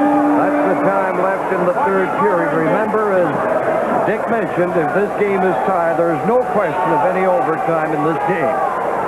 But should the series be tied, let's say, in a victory apiece and the score tied at the end, the third period tomorrow, there would be overtime to decide the series victory. Now it's Salming back into his own zone, and it's icing against the Soviets. Now he's going with the offensive players here, Bobby, although, funnily enough, Steve Shutt hasn't seen any action in this period. He had Lafleur with Dion and Perrault. He has got the Islanders line out there now. Well, he needs goals, Dick, so obviously you go with your offensive players. But the NHL All-Stars just have to be careful now, a little careful. They're down 1 goal. There's still 10 minutes and 42 seconds to go, so just be careful. Don't try to force it too much, and then who knows what's going to happen. But they should be very careful right now. It is Starikov around the net. He fires it off. He tipped it back in for Trossier, there's Gillies into the corner with Vasiliev. Trossier tried to get it, and the Soviets start out. Alexander Golik. Now it's back into the center ice area. There's Petrov. Over on the far side, Robinson, and it's called on the offside. Talking about the prospects of overtime in the series. If this game should end in a tie, then the game tomorrow, if the Soviets win it, or leading by 6 or 7 at the end of 3 periods, there's still overtime. There's overtime tomorrow night, yes. 10-17 remaining in the third period. 5-4. Soviets in front. Tumanev. He's up front with Mikhailov and Petrov.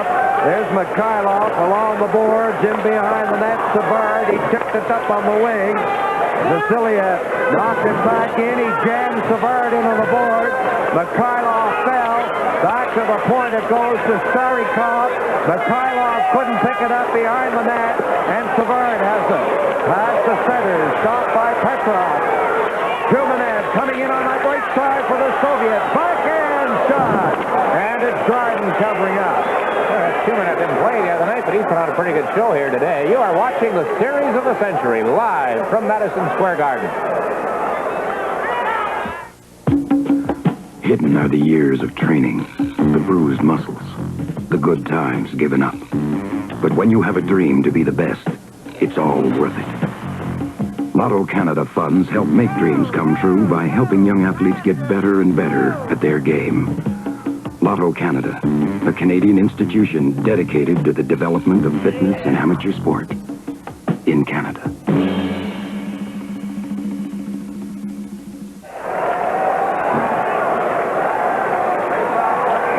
Now Clark goes to center, and the wings are Barber and Gainey. Shluptov, Balderas, and Kapustin for the Soviets.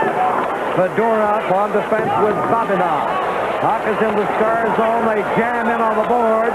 There's a pass. Gainey finally picking it up, steaming up on the left side. Babinov is back there against Gainey. Gainey trying to get it to pass it out. He falls. Here's Barber trying to center. Gainey. And he had difficulty against Kapustin. It's kept in by Clark. Clark takes a weak shot, blocked by Tretiak. Gainey trying to pass it out, and again he was checked very closely. It's cleared down the ice. Beck is back there after it, and it's icing against the Soviets. Good job there, Bobby, by Barry Beck, because he was matched against Balderas, and I'll tell you, Big Barry turned it on as best he could, and he won the race. I don't think Balderas was too interested in going in the corner with Barry Beck. Right. Beck can skate. He can skate. He's a big man. He skates. He moves very, very well. He's got a great shot. He's just a great all-around hockey player. There he is. Now, Dion Perreault-Lafleur combination out there again, along with Potvin and Lapointe. Comes in front of the net. Vladimir Golikov shooting it to the corner. Alexander, his brother, in against Lapointe. Lafleur against Makarov on the board. It's loose. In behind the net. Up on the left side. Perreault to Potvin. He couldn't control it. Lapointe playing it to the line. Not out. Golikov cleared it in front. It's knocked away. Now Perreault. Ahead to Dion into the center ice area. Back to Perreault, to Soviet territory. Along the boards, they fight for it to the right of Tretiak, to the other side. Ravukin got clear, but down the ice. No icing on this. Dryden feeding it to Potvin on the other side. Now it's loose in behind the net to Lapointe. Lafleur is turning on the right wing at center. Dion, Lafleur, and Perreault as the Soviets get it, and it's called for a gloved pass. Well, territorially in this period, the NHL has been doing just a little bit better, but nevertheless, they have been outshot exactly 2-1 by the Soviets to this part of the hockey game. 28-14, the margin. 7 minutes and 58 seconds remaining here in the third period. Face off in the center ice area. And Dryden finds some sort of debris in front of his net, and the linesman Pavlich is picking it up, and that's holding up proceedings for the nonce, but it will be short-lived, I am sure. 7:58 left in the hockey game. 9 goals scored, 5 by the Soviets. At one time, the Soviets were down 3-1, another time 4-2, but they had a tremendous resurgence late in the second period, scoring 2 quick goals to tie it. Here's shot over the line. He cleared it into the corner. Starikov failed to shoot it out. Vasiliev, the veteran, to the other side. It goes. Vernikov out over the line. Puts it on the brakes. Goes back to the line. And it's cleared in. Could be a delayed offside here against the Stars. But it's lugged out successfully by the Soviets. And Vasiliev cleared it ahead. And it's called on the offside. This is live coverage of game number 2 for the Challenge Cup.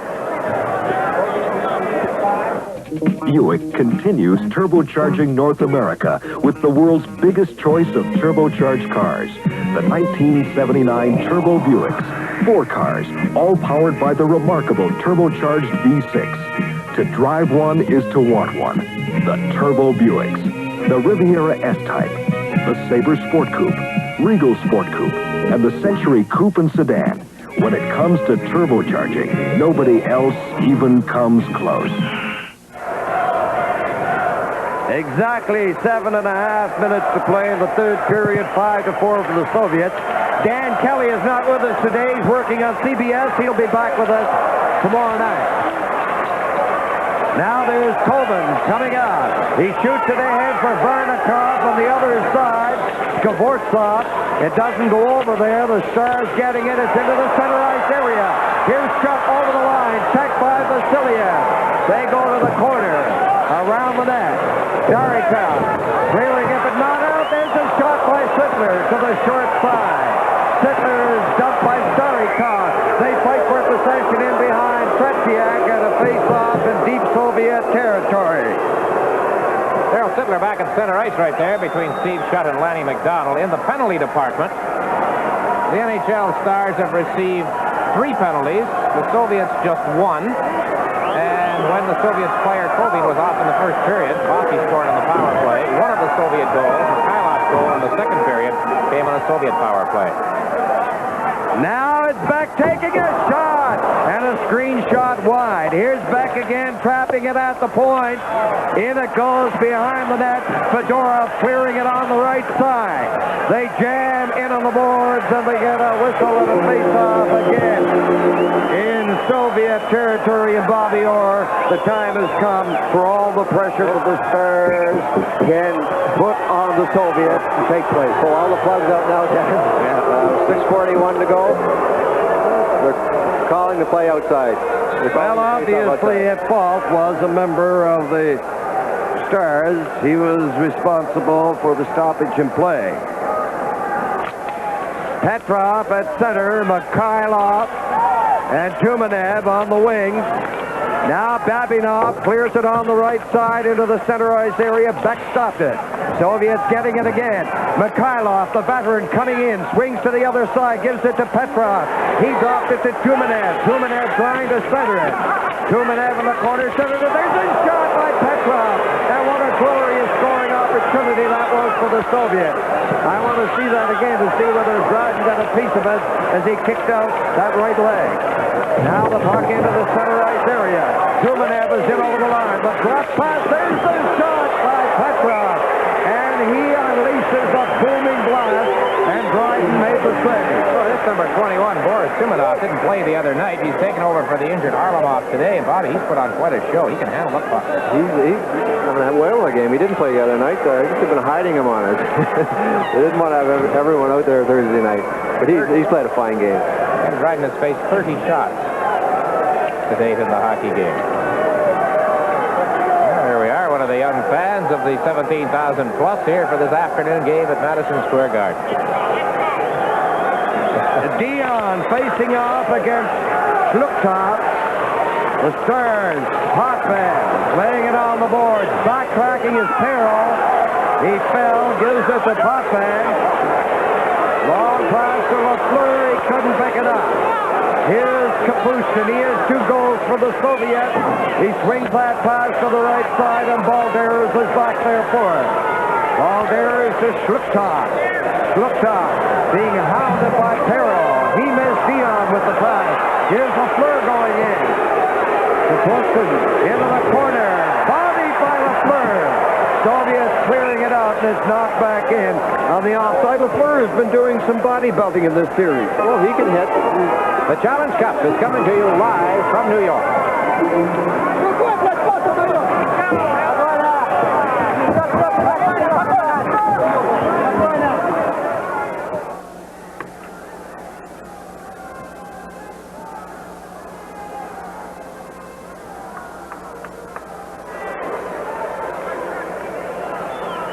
Square Garden in New York. 5-4, the Soviets leading Team NHL. And at the conclusion of our telecast, Rod Gilbert, the former Ranger star, will present today's Molson Awards to the top players on the 2 teams here today.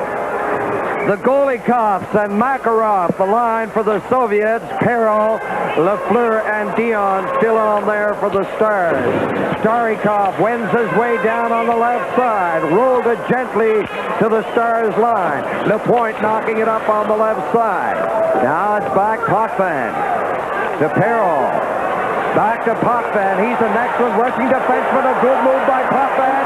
Potvin is in over the line. Takes the shot. It goes to far side. Here's Lafleur. Back to LaPointe. Perro getting it. He centered it in front. Vasiliev stopped it.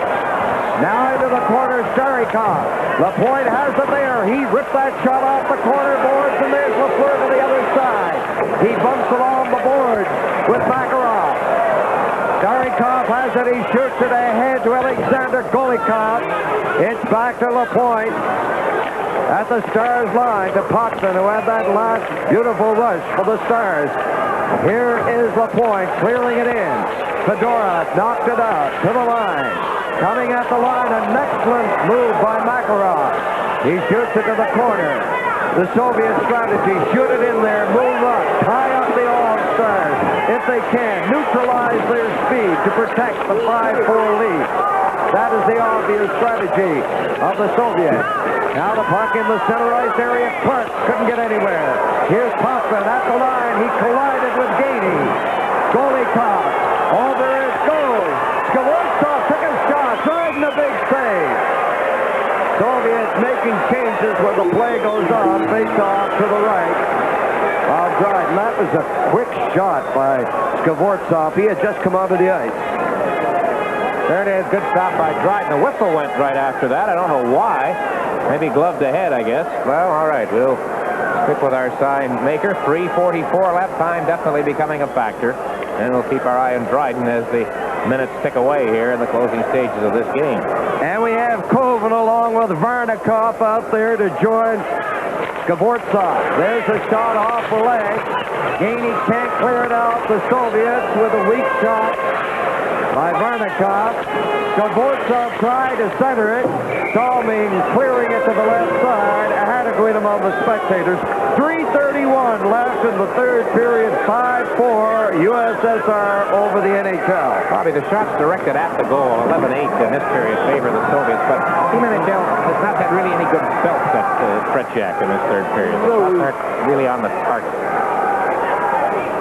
Babinov and Fedorov out of your picture. They are the defensemen for the Soviets, well in over the Stars line. Robinson up on the left side to Gainey. He has Clark and Barber with him. 3 Stars. Here's Gainey turning on the jet. Gainey in over the line. Takes a shot. It rolls generously for the Stars off the body and dangerously by Tretiak. Face off. It was held against the boards with Gainey falling. Face off apparently now will be in the Soviet zone. Well, this has been a Soviet-dominated game. The shots on goal 31-14, over 2-1. The shots directed toward the goal 50-25. I think that's 26 now with that Gainey shot right there. So it has been definitely a big afternoon and a big game for the team in the red sweaters. Now the Stars, everybody up. Soviets get the draw. They shoot it down into Stars territory. Savard ripped it off the boards, but that was just giving it to Letonov, who fired it to the other side and was cleared in. And back it comes into the center ice area. Gillies rolling into the corner. Number 5 is Pervukin. Oh, he was belted. Now it's cleared on the left side. That was a solid check by Trottier. And it is a case of the Soviets now being called for icing, and that could militate against them if they start to shoot it down the ice, and the Stars get the chance for the face-off in the Soviet zone. A lot of goals have been scored off the face-off, Danny, and a couple have been scored today off the face-off, so they're very important. Start icing the puck, big face-offs in the Soviet end. Okay, Bobby. Bobby, has anybody asked you during this series, how are you enjoying retirement?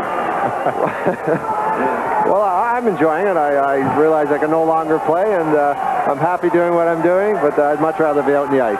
Enjoy it better this afternoon if the score was reversed. Well, yeah, I'm getting a little depressed. Now, into the corner. Here's Trottier, right in front of the goal. And Trottier came out before Trottier could properly cradle it to get the shot. He couldn't see any daylight, Bobby, I'm sure, on that one, because Brian held on to the puck. Here's the chance. Oh, see, no chance. See? No. Blocked up there. Blocked up. Gillies down on his knees, the defenseman with him, and I guess Brian took a look, couldn't see the net. Now here's Cochran shooting it. It's off the stick, over the glass, in behind Trottier. Exactly 2.5 minutes left. Keep in mind with NHL rules applying that a timeout can be called. 30-second timeout. 2.5 minutes left. It's swept in by Salming. Pervukin lays it on the board. 5-4 the score. Well, the Soviets, there's a shot by Trottier, and he whistled it hard around the net. The angle was fairly sharp. Now it's cleared down the ice by Petrov, and it'll be a face-off again in deep Soviet territory. It surprises me that they are icing that puck. Well, we had a good scoring chance. The NHL All-Stars had a good scoring chance off the last face-off, and hopefully we'll get another one right here. Danny, that's the 5th time the Soviets have iced the puck in the 3rd period. But it's still 5-4. The Soviets ahead by 1. 2:07 as time becomes an even greater factor right now. And it's Lafleur, Clark, Settler, Robinson, and Lapointe. They are all in over that Soviet line. Balderas, Lukov, and Kapushkin for the Soviets. It's cleared back to the point. Lapointe shoots it back. It's around the net to Vasiliev. Ahead. And Kapushkin lugged it into the center ice area. It's off his stick. Lapointe chops the pass over to Robinson, the big bird. Ahead for Clark. A bouncing puck knocked down by Vasiliev. He played it off the boards, out over the line, cleared in, offside, and 1 minute and 42 seconds left in the game. Well, the players of the game have been announced. 3 of the Molson Awards. Vasiliev of the Soviets, Trottier of Team NHL, and Rod Gilbert will make the official presentation at the conclusion of the play here today. Now the 2 coaches as we turn. Just wondering if they take the goalie out and Kapushkin puts it in for a hat trick. The problem with the ice, it hasn't been as big a problem in that regard, Bobby, as we thought. Maybe that was just something being thrown on the ice. Seems to have held up pretty well. People were a little concerned about it. I'm a little surprised with the ice that it's held up like it has. Face off outside the Soviet line. No change in that alignment for the Stars. The Soviets in over the line. Vasiliev, a shot that went off the glove of Dryden. Now the Soviets moving in there. Zlukov, Balderas. Now a long rink-wide pass up there to Clark. Clark ahead for Lafleur. Goes off Vasiliev. Lafleur upended by Vasiliev. And the crowd reacted on that one. Soviet rolling it into the center ice area. Now Settlers couldn't pick it up. Ahead, Shlukov on the right side. He's a big fellow. Shlukov getting it in front. Balderas was checked. Here's Sittler coming out over the line. 1 minute left. Lafleur at the line. He couldn't get over the line. Finally feeds it ahead.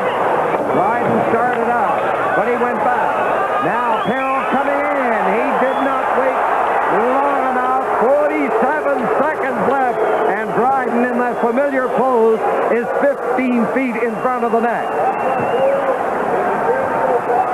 Well, Scotty has motioned to him. There you see Ken Dryden waiting for word from the coach of Team NHL. Scotty rather calm, cool, and collected externally right now as he sorts things out. And we do have a timeout called, I believe. Soviets have outshot Team NHL 10-5 in this third period. And somebody, they haven't made the announcement, I don't think, but I think we've got a timeout call. Hard to tell which team because they both went to the bench, but I'm sure it was Scotty Bowman. There is Tikhonov, the Soviet national coach, who continues to stand in front of his players in the players' bench area in the Soviet style, or certainly at least in his style. Well, there you see it, 47 seconds left and a lot of talking. What's happening? That's the Soviet bench.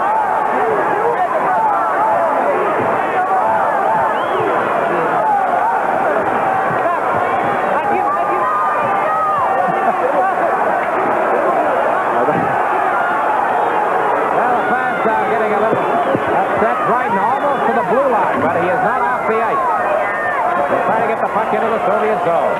Hockey. Reagan with Salming is cleared in, and Dryden goes to the bench. 6 attackers for the Stars. They pile into the corner, and they're going to get what they were looking for. That's right. Face-off in deep Soviet territory. This is going to be an exciting wind-up. And let's pick up the attackers out there, Dick, before I pass it over to you and Bobby. We have LaFleur, Gillies, Salming, Hoffman. We have Putke, and I guess in the far right wing, that has to be the guy who knows how to score, Mr. Bobby. You're right, Boss. You're right. There's a lot of scoring power out there, and Bosky and Trotke did what they were supposed to do. Got a face-off in the Soviet end, and Trotke's not a bad face-off man either. And now the Soviets defending for them. They have Bilyaletdinov out there, the goalie caught. Now goalie caught. Vladimir cleared it off puck and taking it down into the Star zone. That was a big play for the Soviets. Back it comes. Here's LaFleur.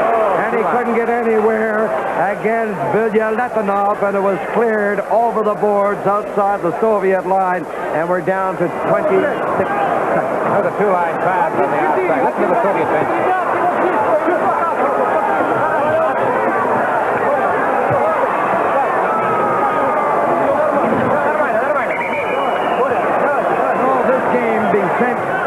To Europe for a change. They can watch it at a reasonable hour at 8 o'clock Moscow time, starting here at 2 or 2:15. So they can watch the game and still go out for dinner or whatever they do over there. Bobby, you were over there. Canadian on Saturday night. Team NHL net is still empty. Just about sit there, Danny. So we have Dion, Carroll. It's out over the line. Robinson up on left side. He shoots it into Soviet territory. Dion against Verbuchen in the corner. They jam in there. And with 18 seconds, another big face-off. This time to the left of Tretiak. This time, Bobby, they better control the puck. Well, we had it off the face-off last time. I think it was Trotche, and he tried to pass it back to the point and roll off the end of his stick. But there comes Bobby Clark. Sure to be taking the draw. One of the greatest in the game at taking the draw. And number 10, LaFleur is poised. There he is. If it comes back, he'll whip it. It's into the corner. Verbuchen playing it on the boards. Petrov trying to get the play stopped. Verbuchen takes it to the corner, using up seconds, and that brings it down to a total of 9. So the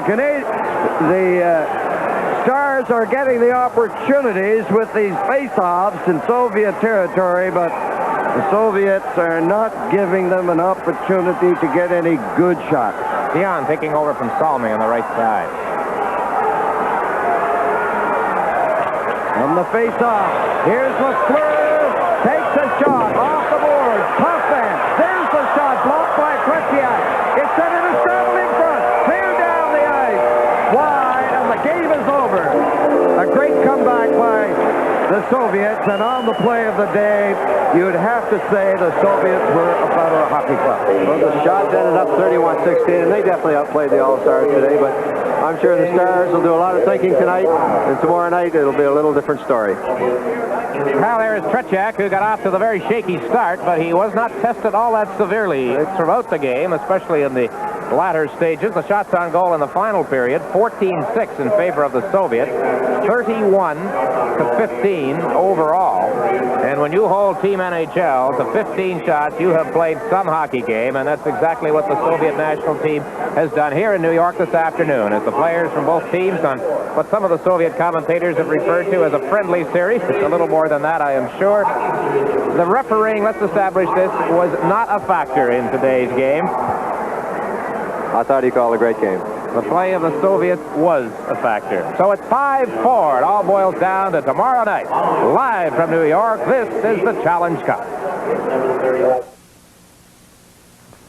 As you roll along, shine on, taking time to have some fun, shine on.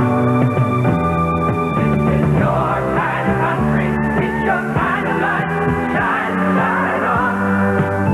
And now's the time for the beer, shining through just for the country. The beer for Canadian, both the Canadian, it's your kind of beer.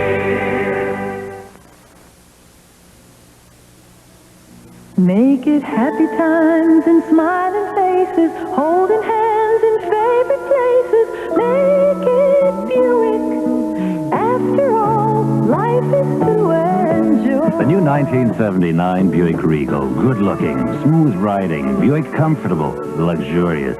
V6 powered, turbocharged V6 in the Regal Sport Coupe. After all, life is to enjoy. There's really nothing quite like a Buick. A 5-4 hockey game. The Soviet national team has beaten Team NHL. We have pretty well said it all throughout the broadcast, especially in the third period.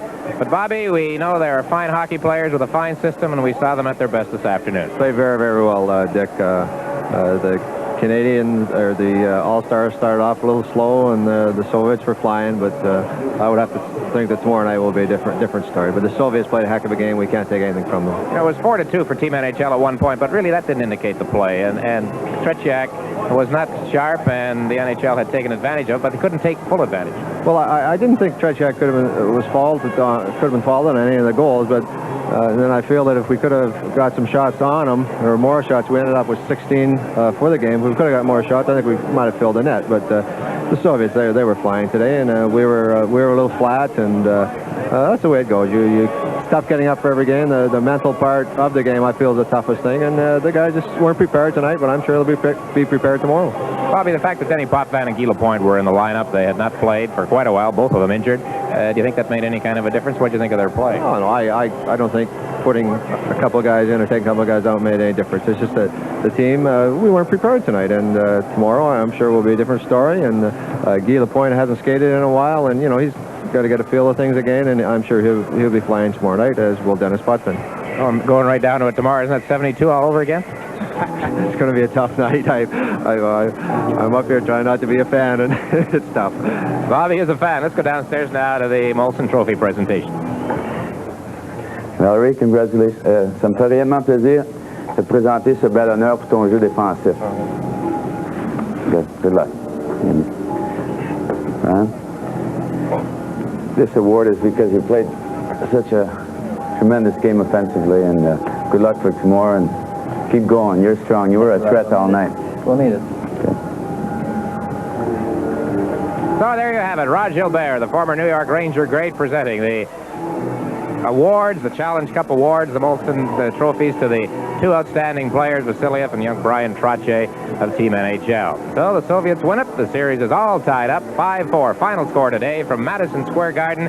We'll be on the air tomorrow night, and as Bobby said, it's 1972 all over again. This is what a lot of people thought would happen. I would have to think that most of the predictions that I heard prior to this series was the fact that it would go the distance, and most people, hesitatingly perhaps, chose the NHL, but they said they would beat them 2-1. Well, if they are going to beat them, they are going to have to do it here tomorrow night. You wonder now if Scotty Bowman is going to make any changes. Will he put Nilsson and Hedberg back in the lineup? Will he make any alterations? He went with 6 defensemen today as opposed to 4 in the opening game on Thursday night. And they won that game, the 4 defensemen. They called them the Fantastic Four in the press here in New York when it was all over. Today he added 2 more, Potvin and Lapointe.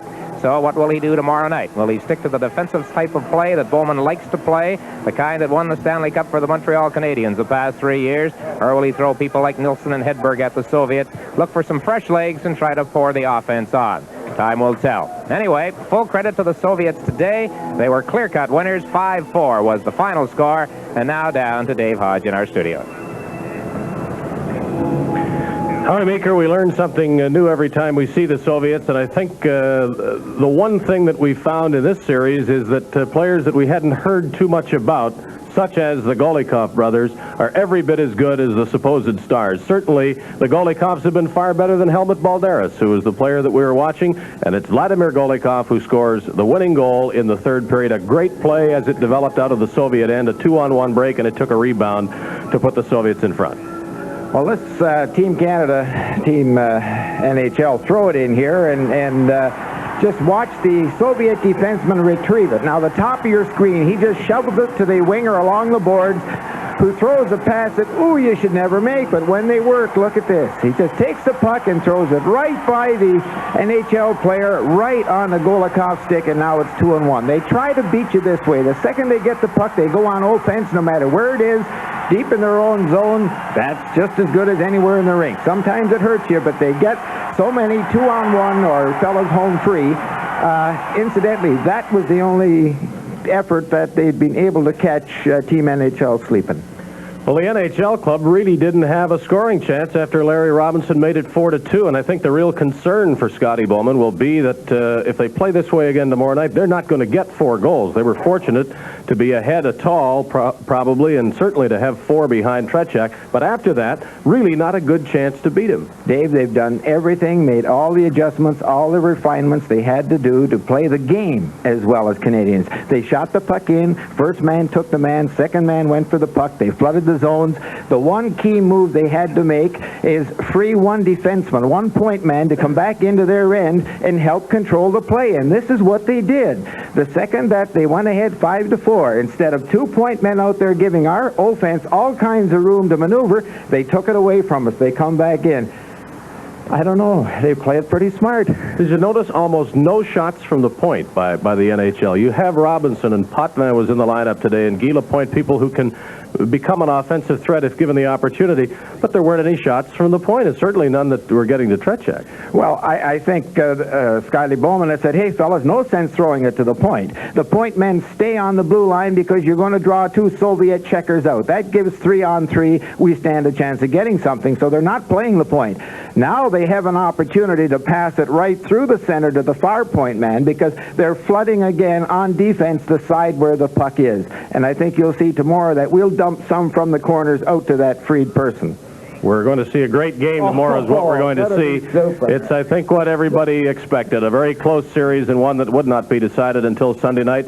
That is the story. In this game, as you've heard, the NHL was up on 2 occasions by 2 goals, at 3-1 and at 4-2. It was Larry Robinson's great effort to put them up 4-2. But then the 2 quick goals by the Soviets near the end of the second period, the winning goal early in the third period, and the Soviet Union wins it by a score of 5-4. 1 victory for each team. And the climactic game will be tomorrow night, 8 o'clock. The Challenge Cup will be decided. See you then.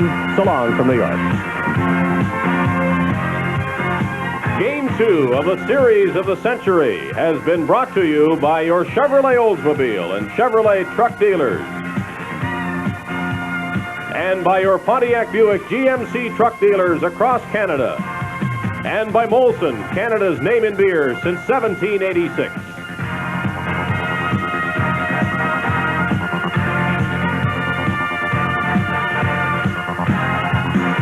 This telecast has been produced for the CBC by Canadian Sports Network in association with Harcom Consultants Limited. It is protected by copyright and is intended solely for the entertainment of the viewing audience. Any rebroadcast or reproduction of any kind, in whole or in part, without the express written consent of Canadian Sports Network and Harcom Consultants Limited is prohibited.